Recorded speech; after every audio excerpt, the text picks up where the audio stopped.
ਸਤਿ ਸ਼੍ਰੀ ਅਕਾਲ। ਤੁਸੀਂ ਜੁੜੇ ਹੋਏ ਹੋ ਪੰਜਾਬੀ ਰੇਡੀਓ USA ਦੇ ਨਾਲ ਤੇ ਮੈਂ ਹਾਂ ਪ੍ਰਵੀਨ ਸ਼ਰਮਾ। ਪੰਜਾਬੀ ਰੇਡੀਓ USA ਦੇ ਫ੍ਰੈਜ਼ਨੋ ਸਟੂਡੀਓ ਤੋਂ ਲੈ ਕੇ ਹਾਜ਼ਰ ਹਾਂ ਪ੍ਰੋਗਰਾਮ ਖਬਰ ਤੇ ਨਜ਼ਰ। ਖਬਰ ਤੇ ਨਜ਼ਰ ਪ੍ਰੋਗਰਾਮ ਦੇ ਵਿੱਚ ਖਬਰਾਂ ਤੇ ਚਰਚਾ ਕਰਨ ਦੇ ਲਈ, ਖਬਰਾਂ ਤੇ ਤਫਸੀਲ ਦੇਣ ਦੇ ਲਈ ਮੇਰੇ ਨਾਲ ਜੁੜ ਚੁੱਕੇ ਨੇ ਪੰਜਾਬ ਤੋਂ ਪੱਤਰਕਾਰ ਮਿੰਟੂ ਗੁਰਸਰੀਆ ਜੀ। ਉਹਨਾਂ ਦਾ ਸਵਾਗਤ ਕਰਦੇ ਹਾਂ ਪਹਿਲਾਂ ਤੇ ਫਿਰ ਕਰਾਂਗੇ ਖਬਰਾਂ ਤੇ ਚਰਚਾ। ਮਿੰਟੂ ਜੀ ਸਤਿ ਸ਼੍ਰੀ ਅਕਾਲ ਜੀ, ਸਵਾਗਤ ਹੈ ਜੀ ਪੰਜਾਬੀ ਰੇਡੀਓ USA ਤੇ ਜੀ। ਸ਼ੁਕਰੀਆ ਸਾਰਿਆਂ ਨੂੰ, ਸਤਿ ਸ਼੍ਰੀ ਅਕਾਲ ਜੀ। ਅੱਗੇ ਵਧਣ ਤੋਂ ਪਹਿਲਾਂ ਇੱਕ ਨਜ਼ਰ ਸਪਾਂਸਰ ਦੇ ਉੱਤੇ ਤੇ ਉਹਨਾਂ ਦਾ ਧੰਨਵਾਦ ਜਿਹੜੇ ਜ਼ਰੀਆ ਬਣਦੇ ਨੇ ਇਹਨਾਂ ਪ੍ਰੋਗਰਾਮਾਂ ਨੂੰ ਤੁਹਾਡੇ ਤੱਕ ਪਹੁੰਚਾਉਣ ਦੇ ਲਈ। ਖਾਲਸਾ ਇੰਸ਼ੋਰੈਂਸ ਏਜੰਸੀ ਵਾਲੇ ਪਿਛਲੇ ਕਈ ਦਹਾਕਿਆਂ ਤੋਂ ਇੰਸ਼ੋਰੈਂਸ ਦੇ ਵਿੱਚ ਸ਼ਾਨਦਾਰ ਸੇਵਾਵਾਂ ਦੇਣ ਦੇ ਲਈ ਜਾਣੇ ਜਾਂਦੇ ਨੇ। ਕਿਸੇ ਵੀ ਤਰ੍ਹਾਂ ਦੀ ਇੰਸ਼ੋਰੈਂਸ ਦੇ ਲਈ ਤੁਸੀਂ ਇਹਨਾਂ ਦੇ ਨਾਲ 408 272 2500 ਤੇ ਗੱਲ ਕਰ ਸਕਦੇ ਹੋ। ਟਰਕੀਆਨਾ ਇਮੀਗ੍ਰੇਸ਼ਨ ਲਾ ਫਰਮ ਵਾਲੇ ਜੇ ਟਰਕੀਆਨਾ ਇਮੀਗ੍ਰੇਸ਼ਨ ਬਾਬਤ ਤੁਹਾਡਾ ਕੋਈ ਸਵਾਲ ਹੈ, ਕੋਈ ਸਲਾਹ ਕਰਨੀ ਹੈ ਤਾਂ ਜੇ ਦੇ ਨਾਲ 415 909 0503 ਤੇ ਗੱਲ ਕੀਤੀ ਜਾ ਸਕਦੀ ਹੈ। GK Dhanota Yuba City, Baljinder Singh Nijjar Woodland, Paramjit Kaur Rangi Vacaville, Harnek Singh ਪਾਬਲੈਨੀਅਨ ਕੰਜ਼ੀਨੈਂਟਨ, ਸਰਬਜੀਤ ਸਿੰਘ ਸ਼ੋਕਰ ਟਰਲਕ ਜੇਲੂ ਵਾਲੇ ਟਰੱਕ ਵਾਸ਼ ਕਰਦੇ ਨੇ, ਆਇਲ ਚੇਂਜ ਕਰਦੇ ਨੇ, 에ਅਰ ਬ੍ਰੇਕਾਂ ਦਾ ਕੰਮ ਤਸੱਲੀ ਬਖਸ਼ ਕਰਦੇ ਨੇ। ਨਵੇਂ ਪੁਰਾਣੇ ਟਾਇਰ ਵੀ ਇਹਨਾਂ ਤੋਂ ਲੈ ਸਕਦੇ ਹੋ। ਸੈਂਤਾ ਨੇਲਾ ਦੀ ਲੋਕੇਸ਼ਨ ਹੈ ਨਿਮਾ ਸੋਤਾ ਦੇ ਨਾਲ ਗੱਲ ਕੀਤੀ ਜਾ ਸਕਦੀ ਹੈ 209 277 0113 ਤੇ ਵੈਸਟ ਕੋਸਟ ਟਰੱਕ ਸਕੂਲ ਵਾਲੇ ਅਜੀਤ ਟਵਾਲ ਟਰੱਕਾਂ ਦੀ ਸਿਖਲਾਈ ਲੈਣ ਦੇ ਲਈ ਤੁਸੀਂ ਇਹਨਾਂ ਦਾ ਨੰਬਰ ਡਾਇਲ ਕਰ ਸਕਦੇ ਹੋ 559 800 0590। ਅੱਜ ਸ਼ੁੱਕਰਵਾਰ ਆ ਤੇ ਅੱਜ ਮਿੰਟੂ ਜੀ ਨਾਲ ਆਪਾਂ ਤੁਸੀਂ ਸਵਾਲ ਵੀ ਕਰ ਸਕੋਗੇ। ਬ੍ਰੇਕ ਦੇ ਲਈ ਰੁਕਾਂਗੇ, ਬ੍ਰੇਕ ਤੋਂ ਪਾਰ ਤੁਹਾਡੇ ਸਵਾਲਾਂ ਦਾ ਇੰਤਜ਼ਾਰ ਰਹੇਗਾ। ਸਵਾਲ ਸ਼ਾਰਟ ਤੇ ਇੱਕੋ ਰੱਖੋ ਤਾਂ ਗੱਲ ਵਧੀਆ ਹੋਊਗੀ, ਸਾਰਿਆਂ ਦੇ ਸਵਾਲ ਲਏ ਜਾ ਸਕਣਗੇ। ਕਈ ਵਾਰੀ ਸਾਨੂੰ ਕਾਲਰਸ ਇੰਨੇ ਆ ਜਾਂਦੀਆਂ ਕਾਲਾਂ ਕਿ ਸਾਨੂੰ ਬਾਅਦ ਦੇ ਵਿੱਚ ਡ੍ਰੌਪ ਕਰਨੀਆਂ ਪੈਂਦੀਆਂ, ਸਮਾਂ ਇਜਾਜ਼ਤ ਨਹੀਂ ਦਿੰਦਾ ਹੁੰਦਾ। ਸੋ ਸਵਾਲ ਹਮੇਸ਼ਾ ਆਪਾਂ ਕੋਸ਼ਿਸ਼ ਕਰੀਏ ਸਾਰੇ ਸ਼ਾਰਟ ਰੱਖੀਏ। ਵੱਧਦੇ ਹਾਂ ਖਬਰਾਂ ਦੇ ਵੱਲ। ਮਿੰਟੂ ਜੀ ਸ਼ੁਰੂਆਤ ਕਰੀਏ ਡੇਰਾ ਪ੍ਰੇਮੀ ਕਤਲ ਮਾਮਲੇ ਤੋਂ। ਦੱਸਦੇ ਆ ਵੀ ਦਿੱਲੀ ਸਪੈਸ਼ਲ ਸੈੱਲ ਦੀ ਕਾਰਵਾਈ ਹੈ ਤੇ 3 ਦੋਸ਼ੀ ਗ੍ਰਿਫਤਾਰ ਕਰ ਲਏ ਗਏ ਨੇ ਇਸ ਮਾਮਲੇ ਦੇ ਵਿੱਚ। ਹਾਂਜੀ, ਪਤਾ ਨਹੀਂ ਦਿੱਲੀ ਵਾਲਿਆਂ ਨੇ ਕੀ ਸ਼ਾਇਦ ਲਾ ਰੱਖਿਆ ਕਿ ਇਹ ਤਾਂ ਮੱਖੀਆਂ ਵਾਂਗੂ ਜਾ ਚੁੰਬੜਦੇ ਉਹਨਾਂ ਨੂੰ, ਇਹ ਲੱਭਦੇ ਰਹਿੰਦੇ ਆ ਜੀ। ਪਤਾ ਨਹੀਂ ਬਈ ਉਹਨਾਂ ਦੇ ਕੋਲ ਕਿਹੜਾ ਐਸਾ ਯੰਤਰ ਮੰਤਰ ਤੰਤਰ ਹੈ ਕਿ ਕੰਮ ਇੱਥੇ ਹੁੰਦਾ, ਮਿਲਦੇ ਹੋ ਜਾ ਕੇ ਦਿੱਲੀ ਪੁਲਿਸ ਨੂੰ ਹੈ। ਤੇ ਕਮਾਲ ਦੀ ਗੱਲ ਇਹ ਕਿ ਐਤਕੀ ਉਹ ਪੰਜਾਬ ਦੇ ਵਿੱਚ ਹੀ ਲੁਕੇ ਹੋਏ ਸਨ। ਇਹ ਪਿੰਡ ਹੈਗਾ ਦੁਗਾਟ, ਬਖਸ਼ੀਵਾਲਾ ਥਾਣਾ ਹੈ ਪਟਿਆਲੇ ਜ਼ਿਲ੍ਹੇ ਦੇ ਵਿੱਚ ਤੇ ਉਹਦੇ ਨਾਲ ਹੀ ਇਹ ਪਿੰਡ ਆ। ਤੇ ਉੱਥੋਂ ਜਾ ਕੇ ਇਹਨਾਂ ਨੇ 3 ਵਜੇ 3:30 ਵਜੇ ਸਵੇਰੇ ਜਾ ਕੇ ਫੜ ਲਏ ਆ। ਤੇ ਹੁਣ ਜਿਹੜਾ ਪੀਸੀ ਕਰਕੇ ਇਹਨਾਂ ਨੇ ਖੁਲਾਸਾ ਕੀਤਾ, ਖੁਲਾਸਾ ਉਹੀਓ ਹੀ ਹੈ ਜਿਹਦੀ ਅੱਗੇ ਚਰਚਾ ਚੱਲ ਰਹੀ ਸੀ। ਉਹ ਕਹਿੰਦੇ ਆ ਕਿ 3 ਮੋਡਿਊਲ ਇਹਦੇ ਵਿੱਚ ਕੰਮ ਕਰ ਰਹੇ ਸਨ ਤੇ ਗੋਲਡੀ ਬਰਾੜ ਇਹਨਾਂ ਦਾ ਹੈਂਡਲਰ ਸੀਗਾ ਉੱਤੇ ਬੈਠਾ ਤੇ ਰਿੰਦੇ ਦੇ ਨਾਲ ਇਹ ਤਾਰਾਂ ਜੁੜੀਆਂ ਨੇ। ਮਤਲਬ ਜੋ ਅਸੀਂ ਗੱਲ ਕਹਿੰਦੇ ਆ ਕਿ ਇਹ ਹੁਣ ਮਸਲਾ ਜਿਹੜਾ NIA ਤੇ ਜਿਵੇਂ ਦਿੱਲੀ ਪੁਲਿਸ ਦਾ ਤੁਸੀਂ ਸਪੈਸ਼ਲ ਸੈੱਲ ਦਾ ਜ਼ਿਕਰ ਕੀਤਾ, ਅਸਲ ਦੇ ਵਿੱਚ ਸਪੈਸ਼ਲ ਸੈੱਲ ਨੇ ਨਾ ਹੀ ਕਹੋ, ਇਹ ਤਾਂ ਇੱਕ ਤਰ੍ਹਾਂ ਨਾਲ ਕਹਿ ਲਓ ਕਿ ਇਸ ਵੇਲੇ ਸਪੈਸ਼ਲ ਮਿਸ਼ਨ ਤੇ ਨੇ ਜੀ ਸਪੈਸ਼ਲ ਸੈੱਲ ਵਾਲੇ, ਕਿਉਂਕਿ ਇਹ ਵੀ ਇੱਕ ਏਜੰਸੀ ਦੀ ਤਰ੍ਹਾਂ ਹੀ ਕੰਮ ਕਰ ਰਹੇ ਨੇ। ਬਹੁਤ ਜ਼ਬਰਦਸਤ ਇਨਪੁਟ ਹੁੰਦੀ ਇਹਨਾਂ ਦੀ, ਬਿਲਕੁਲ ਜਿਹਨੂੰ ਕਹਿ ਲਓ ਕਿ ਇਹ ਸਟੀਕ ਜਾਣਕਾਰੀ ਹੁੰਦੀ ਹੈ, ਸਟੀਕ ਨਿਸ਼ਾਨਾ ਹੁੰਦਾ ਹੈ। ਹੁਣ ਇੱਥੇ ਵੀ ਇੱਕ ਸਵਾਲ ਖੜਾ ਹੋਏਗਾ ਕਿ ਕੀ ਸੈਂਟਰਲ ਏਜੰਸੀਆਂ ਜਿਹੜੀਆਂ ਨੇ ਉਹ ਇਹਨਾਂ ਦੇ ਨਾਲ ਇਨਪੁਟ ਸਾਂਝੀ ਕਰਨ ਦੀ ਥਾਂ ਤੇ ਪੰਜਾਬ ਵਾਲਿਆਂ ਦੀ ਥਾਂ ਤੇ ਦਿੱਲੀ ਪੁਲਿਸ ਨੂੰ ਕਰ ਰਹੀਆਂ ਨੇ ਜੀ, ਜਾਂ ਕੀ ਦਿੱਲੀ ਪੁਲਿਸ ਇਹਨਾਂ ਦੇ ਮੁਕਾਬਲੇ ਇਸ ਮਾਮਲੇ 'ਚ ਕਿਤੇ ਅੱਗੇ ਆ, ਤੇ ਜਾਂ ਫਿਰ ਕੀ ਹੈ ਕਿ ਅਪਰਾਧੀਆਂ ਦੇ ਵਿੱਚ ਹੀ ਇਹਨਾਂ ਦੇ ਬੰਦੇ ਬੈਠੇ ਆ ਜਿਹੜੇ ਇਹਨਾਂ ਨੂੰ ਦੱਸ ਦਿੰਦੇ ਨਾਲ ਦੀ ਨਾਲ ਜੀ ਕਿ ਮਿੱਤਰੋ ਫਲਾਣੇ ਨੇ ਮਾਰਿਆ, ਫਲਾਣਾ ਇੱਧਰ ਨੂੰ ਤੁਰਿਆ ਜਾਂਦਾ। ਬਸ ਇਹਨਾਂ ਸਵਾਲਾਂ ਦੇ ਜਵਾਬ ਅਸੀਂ ਟੋਲਦੇ ਬੈਠੇ ਆ ਇੱਥੇ ਪੰਜਾਬ ਵਾਲੇ ਜੀ ਕਿ ਬਈ ਇਹ ਚੱਲ ਕੀ ਰਿਹਾ ਹੈ। ਹੈਰਾਨਗੀ ਦੀ ਗੱਲ ਹੈ। ਖੈਰ ਬੰਦੇ ਫੜੇ ਗਏ ਨੇ, ਵੱਡੀ ਗੱਲ ਆ। ਕਿਉਂ? ਕਿਉਂਕਿ ਡੇਰਾ ਪ੍ਰੇਮੀ ਅੜ ਗਏ ਸਨ ਕਿ ਅਸੀਂ ਸੰਸਕਾਰ ਨਹੀਂ ਜੇ ਕਰਨਾ। ਫਿਰ ਅੱਜ ਸੰਸਕਾਰ ਵਾਸਤੇ ਮੰਨ ਗਿਆ। ਹਾਲਾਂਕਿ ਆਫ ਦੀ ਰਿਕਾਰਡ ਉਹਨਾਂ ਨੇ ਜੋ ਗੱਲਬਾਤ ਕੀਤੀ ਹੈ, ਸੁਣਨ ਦੇ ਵਿੱਚ ਇਹ ਆਇਆ ਕਿ ਪਰਿਵਾਰ ਨੂੰ 10 ਲੱਖ ਰੁਪਈਆ ਤੇ ਸਰਕਾਰੀ ਨੌਕਰੀ ਦਿੱਤੀ ਜਾਏਗੀ ਜੀ, ਪਰ ਬਾਹਰ ਨਹੀਂ ਹੈ ਇਹ ਗੱਲ, ਬਾਹਰ ਨਹੀਂ ਨਿਕਲੀ ਕਿਉਂਕਿ ਉਹਨਾਂ ਦੀ 45 ਮੈਂਬਰੀ ਕਮੇਟੀ ਆਈ। ਉਹਨਾਂ ਨੇ ਲਾਸ਼ ਜੋ ਉਹਨਾਂ ਦਾ ਹੁੰਦਾ, ਤੁਹਾਨੂੰ ਪਤਾ ਨਾਮ ਚਰਚਾ ਕਰ, ਉਹਦੇ ਵਿੱਚ ਰੱਖ ਕੇ ਤੇ ਲਾਸ਼ ਦਾ ਸੰਸਕਾਰ ਕਰਨ ਤੋਂ ਇਨਕਾਰ ਕਰ ਦਿੱਤਾ। ਇਕੱਠ ਹੋਣਾ ਸਟਾਰਟ ਹੋ ਗਿਆ। ਸਰਕਾਰ ਦੀਆਂ ਹੱਥਾਂ ਪੈਰਾਂ ਦੀਆਂ ਤਾਂ ਤੁਹਾਨੂੰ ਪਤਾ ਹੀ ਹੈ ਕਿ ਪਹਿਲੇ ਭੁੱਲੀਆਂ ਪਈਆਂ ਨੇ ਤੇ ਹੁਣ ਐਤਕੀ ਫਿਰ ਜ਼ਿਆਦਾ ਅੰਡਰ ਪ੍ਰੈਸ਼ਰ ਸੀਗੇ। ਤਾਂ ਫਿਰ ਇਹਨਾਂ ਨੇ ਵੱਡੇ ਵੱਡੇ ਅਫਸਰ ਉੱਥੇ ਇਕੱਲੇ ADGP IG ਵਗੈਰਾ ਵਗੈਰਾ, ਤਾਂ ਉਹਨਾਂ ਨੇ ਜਾ ਕੇ ਉੱਥੇ ਫਿਰ ਇਹ ਮਾਮਲਾ ਨਿਬੇੜਿਆ ਜੀ। ਤਾਂ ਸੁਣਨ 'ਚ ਇਹੋ ਆ ਰਿਹਾ ਕਿ ਮਤਲਬ ਕਿ 10 ਲੱਖ ਰੁਪਈਆ ਪਲੱਸ ਇੱਕ ਗਵਰਨਮੈਂਟਲ ਜੌਬ, ਇੱਥੇ ਜਾ ਕੇ ਸਹਿਮਤੀ ਬਣੀ ਆ। ਹਾਲਾਂਕਿ ਮੈਂ ਜਿਵੇਂ ਕਹਾਂ ਕਿ ਤੁਹਾਨੂੰ ਇਹ ਅਧਿਕਾਰਤ ਤੌਰ ਤੇ ਕੋਈ ਪੁਸ਼ਟੀ ਨਹੀਂ ਮਿਲਣੀ ਇਹਦੀ। ਤੋ ਗੱਲ ਜਿਹੜੀ ਹੈ ਕਿ ਸੰਸਕਾਰ ਹੋ ਗਿਆ, ਵੱਡੀ ਗੱਲ ਜਿਹੜੀ ਇਸ ਮਾਮਲੇ ਦੇ ਵਿੱਚ। ਉਧਰੋਂ ਇਹ ਬੰਦੇ ਫੜੇ ਗਏ, ਉਧਰੋਂ ਸੰਸਕਾਰ ਹੋ ਗਿਆ। 6 ਜਾਣਿਆਂ ਦਾ ਗਰੁੱਪ ਸੀ ਜਿਨ੍ਹਾਂ ਨੇ ਸ਼ੂਟ ਕੀਤਾ ਆ ਕੇ। 6 ਜਾਣਿਆਂ ਦੇ ਵਿੱਚੋਂ 2 ਨਾਬਾਲਗ ਨੇ, ਇੱਕ ਦੱਸਦੇ ਆ ਕਿ 16 ਸਾਲ ਦਾ, ਇੱਕ 14 ਸਾਲ ਦਾ ਹੈ। ਤਾਂ ਤੁਸੀਂ ਅੰਦਾਜ਼ਾ ਲਾ ਲਓ ਕਿ ਇਹ ਕੀ ਹੋਣ ਡਿਆ। ਬਿਲਕੁਲ ਸਿੱਧੂ ਮੂਸੇਵਾਲੇ ਵਾਂਗੂ ਹੀ ਇਹ ਸਾਰਾ ਕੁਛ ਹੈ ਜਿਹੜਾ ਕੀਤਾ ਗਿਆ। ਕੁਛ ਬੰਦੇ ਜਿਹੜੇ ਮਤਲਬ ਕਿ ਪੰਜਾਬ ਦੇ ਵਿੱਚੋਂ 2 ਜਣੇ ਆ ਜਿਹੜੇ ਉਹ ਨਸ਼ੇੜੀ ਪੱਟੇ ਗਏ ਨਾਲ, ਜਿਨ੍ਹਾਂ ਨੇ ਸਾਰਾ ਕੁਛ ਕਰਵਾਇਆ, ਰੇਕੀ ਵਗੈਰਾ। ਫਿਰ ਉਸ ਤੋਂ ਇਲਾਵਾ ਬਾਕੀ ਦੇ ਸ਼ੂਟਰ ਜਿਹੜੇ ਸੀਗੇ ਉਹ ਚੁਣੇ ਗਏ ਹਰਿਆਣੇ ਦੇ, ਤੇ ਜਿਨ੍ਹਾਂ ਦੇ ਵਿੱਚੋਂ ਨਾਬਾਲਗ ਆ। ਨਾਬਾਲਗਾਂ ਨੂੰ ਨਾਲ ਸ਼ਾਇਦ ਇਸ ਕਰਕੇ ਰੱਖਿਆ ਜਾ ਰਿਹਾ ਅੱਜ ਕੱਲ ਕਿ ਇਹਨਾਂ ਨੂੰ ਸਜ਼ਾ ਘੱਟ ਹੁੰਦੀ ਹੈ, ਇਹ ਬਚ ਨਿਕਲਦੇ ਨੇ। ਤਾਂ ਇਹ ਵੀ ਹੁਣ ਇਸ ਪੱਖ ਤੋਂ ਦੇਖਣ ਦੀ ਜ਼ਰੂਰਤ ਹੈ। ਤਾਂ ਬਿਲਕੁਲ ਸੇਮ ਜਿੱਦਾਂ ਉਹ ਕਹਿ ਲਓ ਕਿ ਜੋ ਮੋਡਸ ਆਪਰੈਂਡੀ ਹੁੰਦੀ ਹੈ ਇਹਨਾਂ ਦੀ, ਤਾਂ ਉਹ ਉਸੇ ਤਰ੍ਹਾਂ ਦਾ ਹੀ ਹੈ ਸਾਰਾ ਕੁਛ, ਰੰਗ ਢੰਗ। ਤਾਂ ਹੁਣ ਇਹ ਉੱਤੇ ਕੀ ਹੋ ਰਿਹਾ ਬਾਈ, ਕੁਛ ਨਹੀਂ ਪਤਾ ਲੱਗ ਰਿਹਾ, ਸਾਨੂੰ ਨਹੀਂ ਕੁਛ ਪਤਾ ਲੱਗ ਰਿਹਾ ਕਿ ਕਿਵੇਂ ਚੱਲ ਰਿਹਾ, ਕਿੱਦਾਂ ਚੱਲ ਰਿਹਾ। ਕਿ ਜਿਵੇਂ ਆ ਵਰਤੇ ਗਏ ਨੇ, ਇਹਨਾਂ ਨੂੰ ਕੁਛ ਵੀ ਨਹੀਂ ਪਤਾ। ਹਰਿਆਣੇ ਵਾਲੇ ਜਿਹੜੇ 14 ਸਾਲ ਦਾ, ਕੋਈ 16 ਸਾਲ ਦਾ, ਦੱਸੋ ਮੈਨੂੰ ਉਹਨਾਂ ਨੂੰ ਇਹਨਾਂ ਮੁੱਦਿਆਂ ਦਾ ਕੀ ਪਤਾ ਹੈ, ਕੀ ਪਤਾ ਹੋਏਗਾ। ਤਾਂ ਜਿਵੇਂ ਇਹ ਵਰਤੇ ਜਾ ਰਹੇ, ਹੋ ਸਕਦਾ ਕਿ ਉੱਤੇ ਬੈਠੇ ਵੀ ਵਰਤੇ ਜਾ ਰਹੇ ਹੋਣ, ਕਿਉਂਕਿ ਇੰਟਰਨੈਸ਼ਨਲ ਜਦੋਂ ਪੱਧਰ ਤੇ ਏਜੰਸੀਆਂ ਦੀ ਗੇਮ ਚੱਲਦੀ ਹੈ ਨਾ, ਕੌਣ ਪਿਆਦਾ ਕਿਵੇਂ ਵਰਤਿਆ ਜਾਂਦਾ ਉਹ ਵੀ ਨਹੀਂ ਪਤਾ ਲੱਗਦਾ ਕਈ ਵਾਰ। ਜੀ ਬਿਲਕੁਲ। ਤਾਂ ਇਸ ਕਰਕੇ ਸਮਝ ਨਹੀਂ ਆ ਰਹੀ, ਕਿਉਂਕਿ ਦੇਖੋ ਹਰੇਕ ਬੰਦੇ ਦੇ ਅੰਦਰ ਸੈਂਟੀਮੈਂਟ ਹੁੰਦੇ, ਹਰੇਕ ਬੰਦੇ ਦੇ ਅੰਦਰ ਇੱਕ ਆਈਡੀਓਲੋਜੀ ਹੁੰਦੀ ਆ। ਤਾਂ ਬਹੁਤ ਵਾਰੀ ਕਈ ਵਾਰ ਨਬਜ਼ ਟਟੋਲ ਕੇ ਫਰਤ ਲਿਆ ਜਾਂਦਾ ਹੈ। ਤਾਕਤ ਜਿੰਨੀ ਮਰਜ਼ੀ ਹੋਵੇ ਬੰਦੇ 'ਚ, ਜਿੰਨਾ ਮਰਜ਼ੀ ਦਲੇਰ ਹੋਵੇ। ਤਾਂ ਇਹ ਇੱਕ ਵਾਰੀ ਫਿਰ ਪੰਜਾਬ ਜਿਹੜਾ ਪ੍ਰਯੋਗਸ਼ਾਲਾ ਬਣ ਰਿਹਾ ਹੈ। ਔਰ ਇਹਦੇ ਵਿੱਚ ਤੁਸੀਂ ਇੱਕ ਚੀਜ਼ ਵੇਖੋ, ਪਹਿਲਾਂ ਹਿੰਦੂ ਆਗੂ ਮਾਰਿਆ ਜਾਂਦਾ। ਵੈਸੇ ਮੈਂ ਉਹਨੂੰ ਹਿੰਦੂ ਆਗੂ ਮੰਨਦਾ ਨਹੀਂ, ਕਿਉਂਕਿ ਸਾਰੇ ਹਿੰਦੂ ਹੀ ਉਹਨੂੰ ਆਗੂ ਨਹੀਂ ਸੀ ਮੰਨਦੇ, ਪਰ ਫਿਰ ਵੀ ਉਹ ਆਪਣੇ ਨਾਮ ਨਾਲ ਹਿੰਦੂ ਜਥੇਬੰਦੀ ਜੋੜਦੇ ਨੇ। ਤਾਂ ਫਿਰ ਉਹ ਕਿਹਨਾਂ ਦੇ ਨਾਮ ਲੱਗਿਆ। ਹੁਣ ਇਹ ਪ੍ਰੇਮੀ ਦੀ ਹੱਤਿਆ ਕਿਹਨੇ ਕੀਤੀ ਹੈ ਉਹ ਸਭ ਨੂੰ ਪਤਾ ਹੈ। ਪਰ ਇਹਦੇ ਵਿੱਚ ਜੋ ਜੋੜ ਆਏਗਾ ਉਹ ਕੀ ਆਏਗਾ, ਡੇਰਾ ਪ੍ਰੇਮੀ ਵਰਸਸ ਸਿੱਖ। ਜਿਹੜੀਆਂ ਇਹ ਕਹਾਣੀਆਂ ਚੱਲ ਰਹੀਆਂ, ਪ੍ਰਯੋਗਸ਼ਾਲਾ ਬਣਾਈ ਜਾ ਰਹੀ ਹੈ ਪੰਜਾਬ ਨੂੰ, ਸਾਨੂੰ ਇਹਦੇ ਤੋਂ ਡਰ ਲੱਗਦਾ ਕਿ ਪਤਾ ਨਹੀਂ ਇਹ ਜਿਹੜੀ ਪ੍ਰਯੋਗਸ਼ਾਲਾ ਦੇ ਵਿੱਚ ਪ੍ਰਯੋਗ ਕੀਤੇ ਜਾ ਰਹੇ ਆ, ਜਾਂ ਇਹ ਸਾਰਾ ਕੁਝ ਹੋ ਰਿਹਾ ਬਾਈ, ਕੱਲ ਨੂੰ ਕਿੱਧਰ ਨੂੰ ਜਾਏਗਾ। ਜੀ ਬਿਲਕੁਲ ਬਿਲਕੁਲ, ਫਿਕਰਮੰਦੀ ਤਾਂ ਹਰ ਇੱਕ ਨੂੰ ਹੁੰਦੀ ਹੈ ਮਿੰਟੂ ਜੀ। ਅਗਲੀ ਖਬਰ ਦੇ ਵੱਲ ਵਧ ਗਏ ਤੇ ਰੁੱਖ ਕਰਕੇ ਦਿੱਲੀ ਦਾ MCD ਚੋਣਾਂ ਦਾ। ਮਿੰਟੂ ਜੀ, ਆਮ ਆਦਮੀ ਪਾਰਟੀ ਨੇ ਸਟਾਰ ਪ੍ਰਚਾਰਕਾਂ ਦੀ ਲਿਸਟ ਜਾਰੀ ਕਰਤੀ ਹੈ ਜੀ ਇੱਥੇ। ਹਾਂਜੀ, ਸਟਾਰ ਪ੍ਰਚਾਰਕਾਂ ਦੀ ਇਹਨਾਂ ਨੇ ਲਿਸਟ ਜਾਰੀ ਕਰ ਦਿੱਤੀ MCD ਇਲੈਕਸ਼ਨ ਵਾਸਤੇ। ਗੱਲ ਇਹ ਹੈ ਕਿ ਇਹਦੇ ਚ ਸਟਾਰ ਵੀ ਬਹੁਤ ਨੇ। ਜਿੱਦਾਂ ਸਟਾਰ ਜਿਵੇਂ ਹੁੰਦਾ ਨਾ ਸੀ, ਪਹਿਲਾਂ ਫਿਲਮਾਂ ਦਾ ਪੋਸਟਰ ਆਉਂਦਾ ਹੁੰਦਾ ਸੀਗਾ ਤੇ ਉਹ ਪੰਜਾਬੀ ਚ ਲਿਖਿਆ ਹੁੰਦਾ ਸੀ ਸਿਤਾਰੇ, ਬਾਅਦ ਦੇ ਵਿੱਚ ਫਿਰ ਪੋਸਟਰ ਇੰਗਲਿਸ਼ ਚ ਜ਼ਿਆਦਾ ਬਣ ਲੱਗੇ ਤੇ ਸਟਾਰ ਕਾਸਟਿੰਗ ਯਾਨੀ। ਤਾਂ ਇਹ ਸਟਾਰ ਅਰਵਿੰਦ ਕੇਜਰੀਵਾਲ, ਮਨੀਸ਼ ਸਿਸੋਦੀਆ, ਭਗਵੰਤ ਮਾਨ, ਇਸ ਤੋਂ ਇਲਾਵਾ ਹਰਜੋਤ ਬੈਂਸ, ਹਰਪਾਲ ਚੀਮਾ, ਹਰਭਜਨ ਸਿੰਘ ਤੇ ਇਧਰੋਂ ਅਮਨ ਅਰੋੜਾ ਵੀ ਹੈਗੇ ਨੇ। ਪਰ ਇਸ ਸਾਰੇ ਜੇ ਤੁਸੀਂ ਲਿਸਟ ਨੂੰ ਚੰਗੀ ਤਰ੍ਹਾਂ ਨਿਹਾਰੋਗੇ, ਚੰਗੀ ਤਰ੍ਹਾਂ ਵੇਖੋਗੇ, ਤਾਂ ਇੱਕ ਨਾਮ ਬੜਾ ਹੈਰਾਨ ਕਰਦਾ ਹੈ, ਉਹ ਹੈ ਹਰਜਿੰਦਰਪਾਲ ਗੌਤਮ ਦਾ। ਵੇਖੋ ਰਾਜਨੀਤੀ, ਵੇਖੋ ਰਾਜਨੀਤੀ ਦੇ ਰੰਗ, ਕਿ ਜਦੋਂ ਇੱਕ ਬੌਧ ਧਰਮ ਦੇ ਸਮਾਗਮ ਦੇ ਵਿੱਚ 10,000 ਹਿੰਦੂ ਕਨਵਰਟ ਹੋਏ ਸਨ, ਤਾਂ ਇਹ ਉਹੀ ਰਜਿੰਦਰਪਾਲ ਗੌਤਮ ਆ ਜਿਹਨੇ ਉੱਥੇ ਪ੍ਰਧਾਨਗੀ ਕੀਤੀ ਸੀ ਉਸ ਸਮਾਗਮ ਦੀ। ਤੇ ਇਹਨਾਂ ਨੇ ਸਹੁੰ ਚੁਕਾਈ ਸੀਗੀ ਕਿ ਹਿੰਦੂ ਦੇਵੀ ਦੇਵਤਿਆਂ ਦੀ ਪੂਜਾ ਨਹੀਂ ਕਰਨੀ। ਉਸ ਤੋਂ ਬਾਅਦ ਗੁਜਰਾਤ ਦੇ ਵਿੱਚ ਬੜਾ ਜ਼ਬਰਦਸਤ ਵਿਰੋਧ ਹੋਇਆ ਤੇ ਇਹਨਾਂ ਨੇ ਅਸਤੀਫਾ ਲੈ ਲਿਆ ਸੀ ਰਜਿੰਦਰਪਾਲ ਗੌਤਮ ਦਾ। ਮਤਲਬ ਕਿ ਸਾਰਾ ਕੁਝ ਫਿਕਸ ਹੀ ਕਰੀ ਜਾਂਦੇ ਹੋ ਯਾਰ। ਤਾਂ ਹੁਣ MCD ਇਲੈਕਸ਼ਨ ਦੇ ਵਿੱਚ ਉਹ ਸਟਾਰਾਂ ਦੀ ਸੂਚੀ 'ਚ ਆ। ਸੋ ਸਟਾਰ ਯਾਰ, ਕਲਾਕਾਰ ਸਾਰੇ ਆਪਦਾ ਬਾਈ ਕਰਨ, ਕੋਈ ਚੱਕਰ ਨਹੀਂ ਹੈਗਾ। ਪਰ ਇੱਕ ਸਾਡੀ ਮਿਹਨਤ ਹੈਗੀ ਆ ਕਿ ਸਾਡੇ CM ਨੂੰ ਨਾ ਇਹ ਕੋਈ ਟਿਕ ਲੈਣ 2 ਦਿਨ, ਕੋਈ 4 ਦਿਨ। ਜਦੋਂ ਦਾ ਬਣਿਆ ਇਹਨੂੰ ਤੇ ਦਿੱਲੀ ਦੇ, ਹਿਮਾਚਲ ਦੇ, ਗੁਜਰਾਤ ਦੇ ਗੇੜਿਆਂ ਨਹੀਂ ਖਾ ਲਿਆ ਹੈ। ਲੋਕ ਇੱਥੇ ਕਿਸ ਮਾਹੌਲ 'ਚ ਰਹਿ ਰਹੇ ਨੇ ਉਹ ਸਭ ਤੁਹਾਡੇ ਸਾਹਮਣੇ ਹੀ ਹੈ।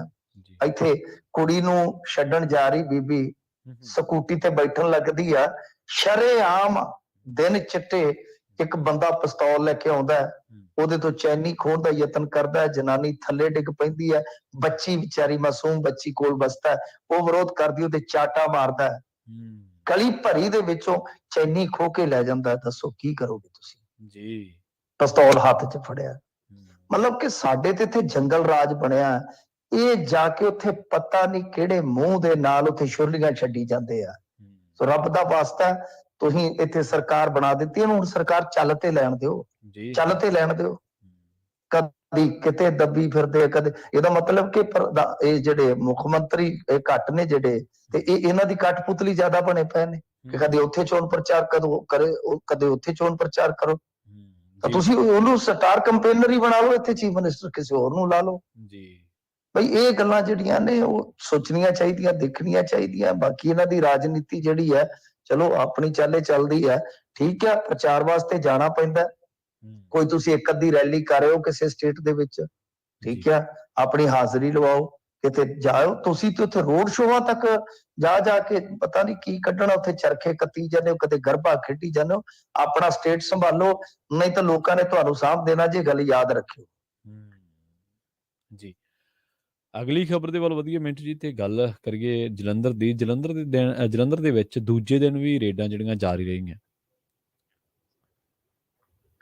ਦੇਖੋ ਜੀ, ਜਿਹੜੀਆਂ ਜਲੰਧਰ ਦੇ ਵਿੱਚ ਰੇਡਾਂ ਨੇ, ਇਹ ਪ੍ਰਵੀਨ ਜੀ ਰੇਡਾਂ ਜਿਹੜੀਆਂ, ਉਹ ਪਹਿਲਾਂ ਤਾਂ ਪਤਾ ਹੀ ਨਹੀਂ ਲੱਗਿਆ, ਔਰ ਜੇ ਪਤਾ ਵੀ ਲੱਗਿਆ ਤੇ ਪੰਜਾਬੀ ਮੀਡੀਆ ਇਹ ਗੂੰਗਾ ਬੋਲਾ ਹੀ ਹੋ ਗਿਆ ਜੀ। ਔਰ ਇਹਨਾਂ ਦੀ ਹਿੰਮਤ ਹੀ ਨਹੀਂ ਪਈ ਕਿ ਸ਼ੀਤਲ ਵਿਜ ਵਰਗੇ ਬੰਦੇ ਦਾ ਨਾਮ ਲਿਖ ਸਕਣ। ਇਹਨਾਂ ਦੇ ਵਿੱਚ ਹਿੰਮਤ ਹੀ ਹੈ ਨਹੀਂ ਕਿ ਬੋਲ ਸਕਣ ਕਿ ਬਈ ਰੇਡਾਂ ਉਹਨਾਂ ਤੇ ਵੀ ਪਈਆਂ ਨੇ। ਹਾਲਾਂਕਿ ਰੇਡ ਪੈਣ ਦਾ ਕੀ ਹੈ, ਰੇਡ ਤੇ ਸਵੇਰੇ ਇੱਥੇ ਕਿਸੇ ਤੇ ਵੀ ਪੈ ਜਾਵੇ, ਹੋ ਸਕਦਾ ਸਾਡੇ ਇੱਥੇ ਪੈ ਜਾਵੇ ਜੀ। ਜੀ ਬਿਲਕੁਲ, ਰੇਡ ਪੈਣ ਨਾਲ ਕੋਈ ਗੁਨਾਹਗਾਰ ਨਹੀਂ ਹੋ ਜਾਂਦਾ, ਪਰ ਯਾਰ ਤੁਹਾਡੀ ਏਡੀ ਰੀੜ ਦੀ ਹੱਡੀ ਟੁੱਟ ਚੁੱਕੀ ਹੈ ਕਿ ਤੁਸੀਂ ਨਾਂ ਲੈਣ ਤੋਂ ਵੀ ਡਰਦੇ ਜੇ ਵੱਡੇ ਕਾਰੋਬਾਰੀ ਦਾ, ਕਿਉਂਕਿ ਅੱਜ ਕੱਲ ਆਮ ਆਦਮੀ ਪਾਰਟੀ ਦੇ ਨਾਲ ਬੜਾ ਵੱਡਾ ਰਿਸ਼ਤਾ ਉਹਨਾਂ ਦਾ। ਹਜ਼ੂਰ, ਜਦੋਂ ਪਿਛਲੇ ਦਿਨ ਇੱਕ ਬਹੁਤ ਵੱਡਾ ਪੁਲਿਸ ਅਫਸਰ ਕੁੱਟਿਆ ਗਿਆ ਸੀਗਾ ਤੇ ਨਾਲ ਲੱਗਾ ਸੀ ਐਮਐਲਏ ਦਾ, ਉਹ ਕਿਹਦਾ ਟਿਕਾਣਾ ਸੀ? ਪੰਜਾਬੀ ਮੀਡੀਆ ਦੀ ਇੰਨੀ ਜੁਰਤ ਨਹੀਂ ਪਈ। ਅਸੀਂ ਸਾ ਜਿਹਨਾਂ ਨੇ ਬੋਲ ਕੇ ਦੱਸਿਆ ਸੀ ਕਿ ਕਿਹਦਾ ਘਰ ਆ, ਕਿਹਦਾ ਭਵਨ ਆ ਜਿੱਥੇ ਸਾਰਾ ਕੁਝ ਹੋਇਆ, ਕਿਸੇ ਦੀ ਜੁਰਤ ਨਹੀਂ ਪਈ ਕਿ ਉਹ ਨਾ ਲੈ ਸਕੇ। ਐਡੀ ਵੀ ਕਿਹੜੀ ਗੱਲ ਹੈ ਯਾਰ, ਉਹ ਕਿਹੜਾ ਕੋਈ ਲਦੇਨ ਆ ਜੀ। ਤਾਂ ਦੂਜੇ ਦਿਨ ਹੁਣ ਇੱਕ ਇਹਨਾਂ ਦਾ ਕੰਪੀਟੀਟਰ ਹੈਗਾ ਹਿੰਦੀ ਅਖਬਾਰ, ਉਹਨਾਂ ਨੇ ਛਾਪ ਦਿੱਤਾ ਨਾਮ, ਮਤਲਬ ਕਿ ਪੰਜਾਬੀ ਮੀਡੀਆ ਤੇ ਚੁੱਪ ਹੈ ਨਾ। ਇਹ ਬਹੁਤ ਵੱਡੀ ਗੱਲ ਹੈ। ਅਸੀਂ ਇਹ ਥੋੜੀ ਕਹਿ ਰਹੇ ਹਾਂ ਕਿ ਕੋਈ ਚੋਰ ਹੈ, ਅਸੀਂ ਇਹ ਕਹਿ ਰਹੇ ਹਾਂ ਕਿ ਜਿੱਥੇ ਰੇਡ ਹੋਈ ਹੈ ਯਾਰ, ਕੋਈ ਸੂਚੀ ਤਾਂ ਸੂਚਨਾ ਦੇ ਤੌਰ ਤੇ ਦਿਓ ਨਾ ਲੋਕਾਂ ਨੂੰ ਕਿ ਜਲੰਧਰ ਦੇ ਵਿੱਚ ਪਿਛਲੇ 2 ਦਿਨਾਂ ਤੋਂ ਰੇਡਾਂ ਚੱਲ ਰਹੀਆਂ ਨੇ। ਕੋਈ ਸ਼ਰਾਬ ਦਾ ਕਾਰੋਬਾਰੀ ਹੈ ਪਵਨ ਕਪੂਰ ਜੀ, ਕੋਈ ਪ੍ਰਾਪਰਟੀ ਦਾ ਹੈਗਾ ਕਾਰੋਬਾਰੀ ਚੰਦਰ ਅਗਰਵਾਲ, ਤੇ ਨਾਲ ਸ਼ੀਤਲ ਵਿੱਚ। ਤੇ ਯਾਰ ਇਹਦੇ ਚ ਕੀ ਹੈ ਦੱਸੋ? ਉਹ ਲਦੇਨ ਨੇ ਵੀ ਜਿਹੜੇ ਚੱਕ ਕੇ ਲੈ ਜਾਣਗੇ। ਤੁਸੀਂ ਇਨਫੋਰਮੇਸ਼ਨ ਤਾਂ ਦਿਓ। ਆ ਦੂਜੇ ਦਿਨ ਜਾ ਕੇ ਪਤਾ ਲੱਗਾ, ਵੈਸੇ ਸਭ ਤੋਂ ਪਤਾ ਲੱਗ ਗਿਆ ਕੱਲ ਕਿ ਇਹਦੇ ਵਿੱਚ ਇਹ ਸਾਰਾ ਕੁਝ ਹੈ। ਤਾਂ ਕੋਈ ਤਾਂ ਇਹਨੂੰ ਜੋੜ ਰਿਹਾ ਕਿ ਗੁਜਰਾਤ ਇਲੈਕਸ਼ਨ ਦੇ ਨਾਲ, ਕੋਈ ਜੋੜ ਰਿਹਾ ਲਿਕਰ ਪਾਲਿਸੀ ਦੇ ਨਾਲ, ਕੋਈ ਜੋੜ ਰਿਹਾ ਕੇਬਲ ਦੇ ਕਾਰੋਬਾਰ ਦੇ ਨਾਲ। ਪਰ ਮੈਂ ਜਿਵੇਂ ਕਿਹਾ ਕਿ ਅਸੀਂ ਕਿਸੇ ਨੂੰ ਕੋਈ ਜੱਜਮੈਂਟ ਦੇ ਕੇ ਕੋਈ ਚੋਰ ਜਾਂ ਅਸੀਂ ਉਹਨੂੰ ਨਿਰਦੋਸ਼ ਨਹੀਂ ਸਾਬਤ ਕਰ ਸਕਦੇ, ਪਰ ਅਸੀਂ ਸੂਚਨਾ ਤੇ ਦੇ ਸਕਦੇ ਹਾਂ ਨਾ ਕਿ ਕਿਆ ਕੁਝ ਚੱਲ ਰਿਹਾ ਹੈ। ਤੇ ਤਾਂ ਆਪਾਂ ਨੂੰ ਵੀ ਪਤਾ ਹੈ ਕਿ ਜਿਹੜਾ ਵੀ ਬੰਦਾ ਕੋਈ ਆਪੋਜੀਸ਼ਨ ਦੇ ਲਾਗੇ ਹੁੰਦਾ ਹੈ, ਜਿੱਥੇ ਉਹ ਸੱਤਾ 'ਚ ਹੋਵੇ, ਉੱਥੇ ਫਿਰ ਸੈਂਟਰਲ ਏਜੰਸੀਆਂ ਇਨਵੋਲਵ ਹੁੰਦੀਆਂ ਨੇ। ਇਹਦੇ 'ਚ ਕੀ ਹੈ, ਇਹ ਤਾਂ ਸਭ ਨੂੰ ਪਤਾ ਹੈ ਕਿ ਅੱਜ ਕੱਲ ਜਿਨ੍ਹਾਂ ਦੀ ਨੇੜਤਾ ਹੈ ਉਹ ਸੈਂਟਰਲ ਏਜੰਸੀਆਂ ਦੇ ਨਿਸ਼ਾਨੇ ਤੇ ਆ। ਖਾਸ ਤੌਰ ਤੇ ਅਰਵਿੰਦ ਕੇਜਰੀਵਾਲ ਜਾਂ ਆਮ ਆਦਮੀ ਪਾਰਟੀ ਦੇ ਜਿਹੜੇ ਨੇੜੂ ਨੇ, ਚਾਹੇ ਉਹ ਕਿਸੇ ਵੀ ਸਟੇਟ 'ਚ ਹੋਣ। ਇਹ ਗੱਲ ਕਹਿਣ 'ਚ ਯਾਰ ਜੇ ਖੈਰ ਚਲੋ ਸਭ ਨੇ ਆਪੋ ਆਪਣਾ ਕੰਮ ਕਰਨਾ ਜੀ। ਤੇ ਬਾਕੀ ਟੀਮ ਨੇ ਦੱਸਦੇ ਆ ਕਿ ਰਿਕਾਰਡ ਜਿਹੜਾ ਕਬਜ਼ੇ ਦੇ ਵਿੱਚ ਲਿਆ। ਦੇਖੋ ਹੁਣ ਅੱਗੇ ਕੀ ਮਸਲਾ ਨਿਕਲਦਾ, ਕੀ ਇਹ ਮਾਮਲਾ ਅਸਲੀਅਤ ਦੇ ਵਿੱਚ ਹੈ, ਪਰ ਰੇਡਾਂ ਜਿਹੜੀਆਂ ਲਗਾਤਾਰ 2 ਦਿਨ ਪਈਆਂ ਨੇ। ਜੀ। ਅਗਲੀ ਖਬਰ ਦੇ ਵੱਲ ਵਧੀਆ ਮਿੰਟ ਜੀ, ਤੇ ਗੱਲ ਕਰੀਏ ਫਿਰੋਜ਼ਪੁਰ ਜੇਲ੍ਹ ਦੀ। ਫਿਰੋਜ਼ਪੁਰ ਜੇਲ੍ਹ ਦਾ ਜਿਹੜਾ ਡਿਪਟੀ ਸੁਪਰਡੈਂਟ ਆ, ਉਹ ਗ੍ਰਿਫਤਾਰ ਕੀਤਾ ਗਿਆ। ਕੀ ਐਲੀਗੇਸ਼ਨ ਲੱਗੇ ਆ ਜੀ? ਦੇਖੋ ਆਹੀ ਐਲੀਗੇਸ਼ਨ ਕੁਛ ਨਹੀਂ, ਮੋਬਾਈਲ ਜੇ ਫੜਾ ਹੁੰਦਾ ਸੀਗਾ ਕਿ ਚਲੋ ਗੱਲਾਂ ਗੁੱਲਾਂ ਕਰ ਲੋ, ਐਵੇਂ ਤੁਸੀਂ ਉਦਾਸ ਬੈਠੇ ਰਹਿੰਦੇ ਹੋ। ਕਦੇ ਹੱਸਵੇ ਮਨਾ, ਕਦੇ ਗਾਵੇ ਮਨਾ, ਜਿੰਦੋ ਦਰੀ ਦਾ ਚਿੱਤ ਪਰਚਾਵੇ ਮਨਾ। ਨਾਲ ਕੋਈ ਹੋਰ ਕੋਈ ਗੋਲੀ ਗੱਪਾ ਫੜਾ ਹੁੰਦੇ ਉਹਨੇ ਕਿ ਐਵੇਂ ਸਟ੍ਰੈਸ ਦੇ ਵਿੱਚ ਜਾਂਦੇ ਰਹਿੰਦੇ ਉਹਨੂੰ, ਖਾਓ ਥੋੜੇ ਸੁਪਨੇ ਸਜਾਓ, ਉੱਡਦੇ ਜਾਓ, ਅਸਮਾਨ ਛੂਓ। ਤਾਂ ਇਸ ਤਰ੍ਹਾਂ ਦਾ ਮਾਲ ਪੱਤਾ ਦਿੰਦਾ ਸੀ, ਦੱਸਦੇ ਆ ਦੋਸ਼ ਹੈ ਡਿਪਟੀ ਸੁਪਰਡੈਂਟ ਤੇ। ਤਾਂ ਕਿਉਂਕਿ ਦੇਖੋ ਜੇਲਾਂ ਦੇ ਵਿੱਚੋਂ ਇੰਨੇ ਮੋਬਾਈਲ ਫੜੇ ਜਾ ਰਹੇ ਆ ਵੇਚ ਕੇ, ਮੈਨੂੰ ਲੱਗਦਾ ਕੋਈ ਸਾਰੇ ਤਾਂ ਘੱਟੋ ਘੱਟ ਕੋਈ ਇੱਕ ਅੱਧੇ ਪਿੰਡ ਦਾ ਕਰਜ਼ਾ ਲੈ ਸਕਦਾ ਆ। ਇੰਨੇ ਮੋਬਾਈਲ ਫੜੇ ਜਾਂਦੇ ਆ, ਉਹ ਕਿਵੇਂ ਜਾਂਦੇ ਨੇ ਸਭ ਨੂੰ ਪਤਾ ਹੀ ਆ। ਅਸੀਂ ਤੇ ਪਿੱਟਦੇ ਗੋਇੰਦਵਾਲ ਸਾਹਿਬ ਦਾ ਪਹਿਲਾਂ ਡਿਪਟੀ ਸੁਪਰਡੈਂਟ ਫੜਿਆ ਗਿਆ ਕਿਉਂਕਿ ਉਥੋਂ ਜਿਹੜੇ ਸਿੱਧੂ ਮੂਸੇਵਾਲੇ ਦੇ ਕਾਤਲ ਸਨ ਉਹਨਾਂ ਤੋਂ ਮੋਬਾਈਲ ਬਰਾਮਦ ਹੋਏ, ਬਾਅਦ ਦੇ ਵਿੱਚ ਕਾਰਵਾਈ ਹੋਈ ਤੇ ਦੱਸਿਆ ਜਾ ਰਿਹਾ ਕਿ ਉਹਦੀ ਨਜ਼ਰੇ ਇਨਾਇਤ ਸੀਗੀ।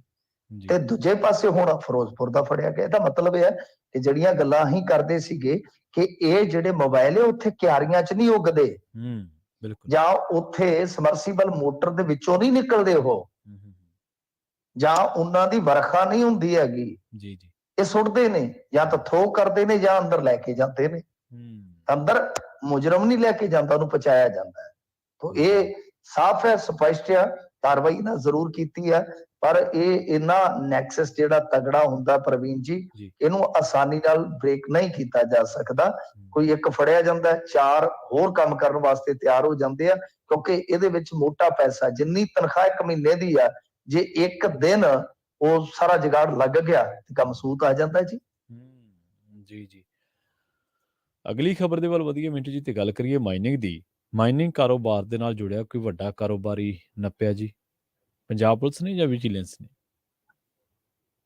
ਦੇਖੋ ਇਹ ਤਾਂ ਸਪਸ਼ਟ ਨਹੀਂ ਹੈ, ਇਹਨਾਂ ਨੇ ਟਵੀਟ ਕੀਤਾ ਹੈ ਹਰਜੋਤ ਬੈਂਸ ਨੇ ਕਿ ਇਹ ਜਿਹੜਾ ਫੜਿਆ ਗਿਆ ਹੈ ਇੱਕ ਮਾਈਨਿੰਗ ਦਾ ਵੱਡਾ ਕਾਰੋਬਾਰੀ, ਤੇ ਕੋਈ ਗੱਲ ਨਹੀਂ ਹੈ, ਇਹਦੇ ਬਾਰੇ ਵੀ ਪਤਾ ਲੱਗ ਜਾਏਗਾ। ਅਸਲ ਦੇ ਵਿੱਚ ਕੀ ਹੈ ਕਿ ਇਹ ਚੰਨੀ ਦਾ ਬਹੁਤ ਜ਼ਿਆਦਾ ਨਜ਼ਦੀਕੀ ਸੀਗਾ, ਠੀਕ ਹੈ, ਬਹੁਤ ਜ਼ਿਆਦਾ ਨਜ਼ਦੀਕੀ ਸੀਗਾ। ਤੇ ਰਕੇਸ਼ ਚੌਧਰੀ ਇਹਦਾ ਨਾਮ ਆ। ਬੜੀ ਇਹਨੇ ਚਮਦੀ ਚਲਾਈ ਆ ਬਾਈ ਜਦੋਂ ਕਾਂਗਰਸ ਸਰਕਾਰ ਸੀ, ਵੈਸੇ ਉਦੋਂ ਸਾਰੇ ਚਮਦੀਆਂ ਚਲਾਈ ਜਾਂਦੇ ਸੀਗੇ।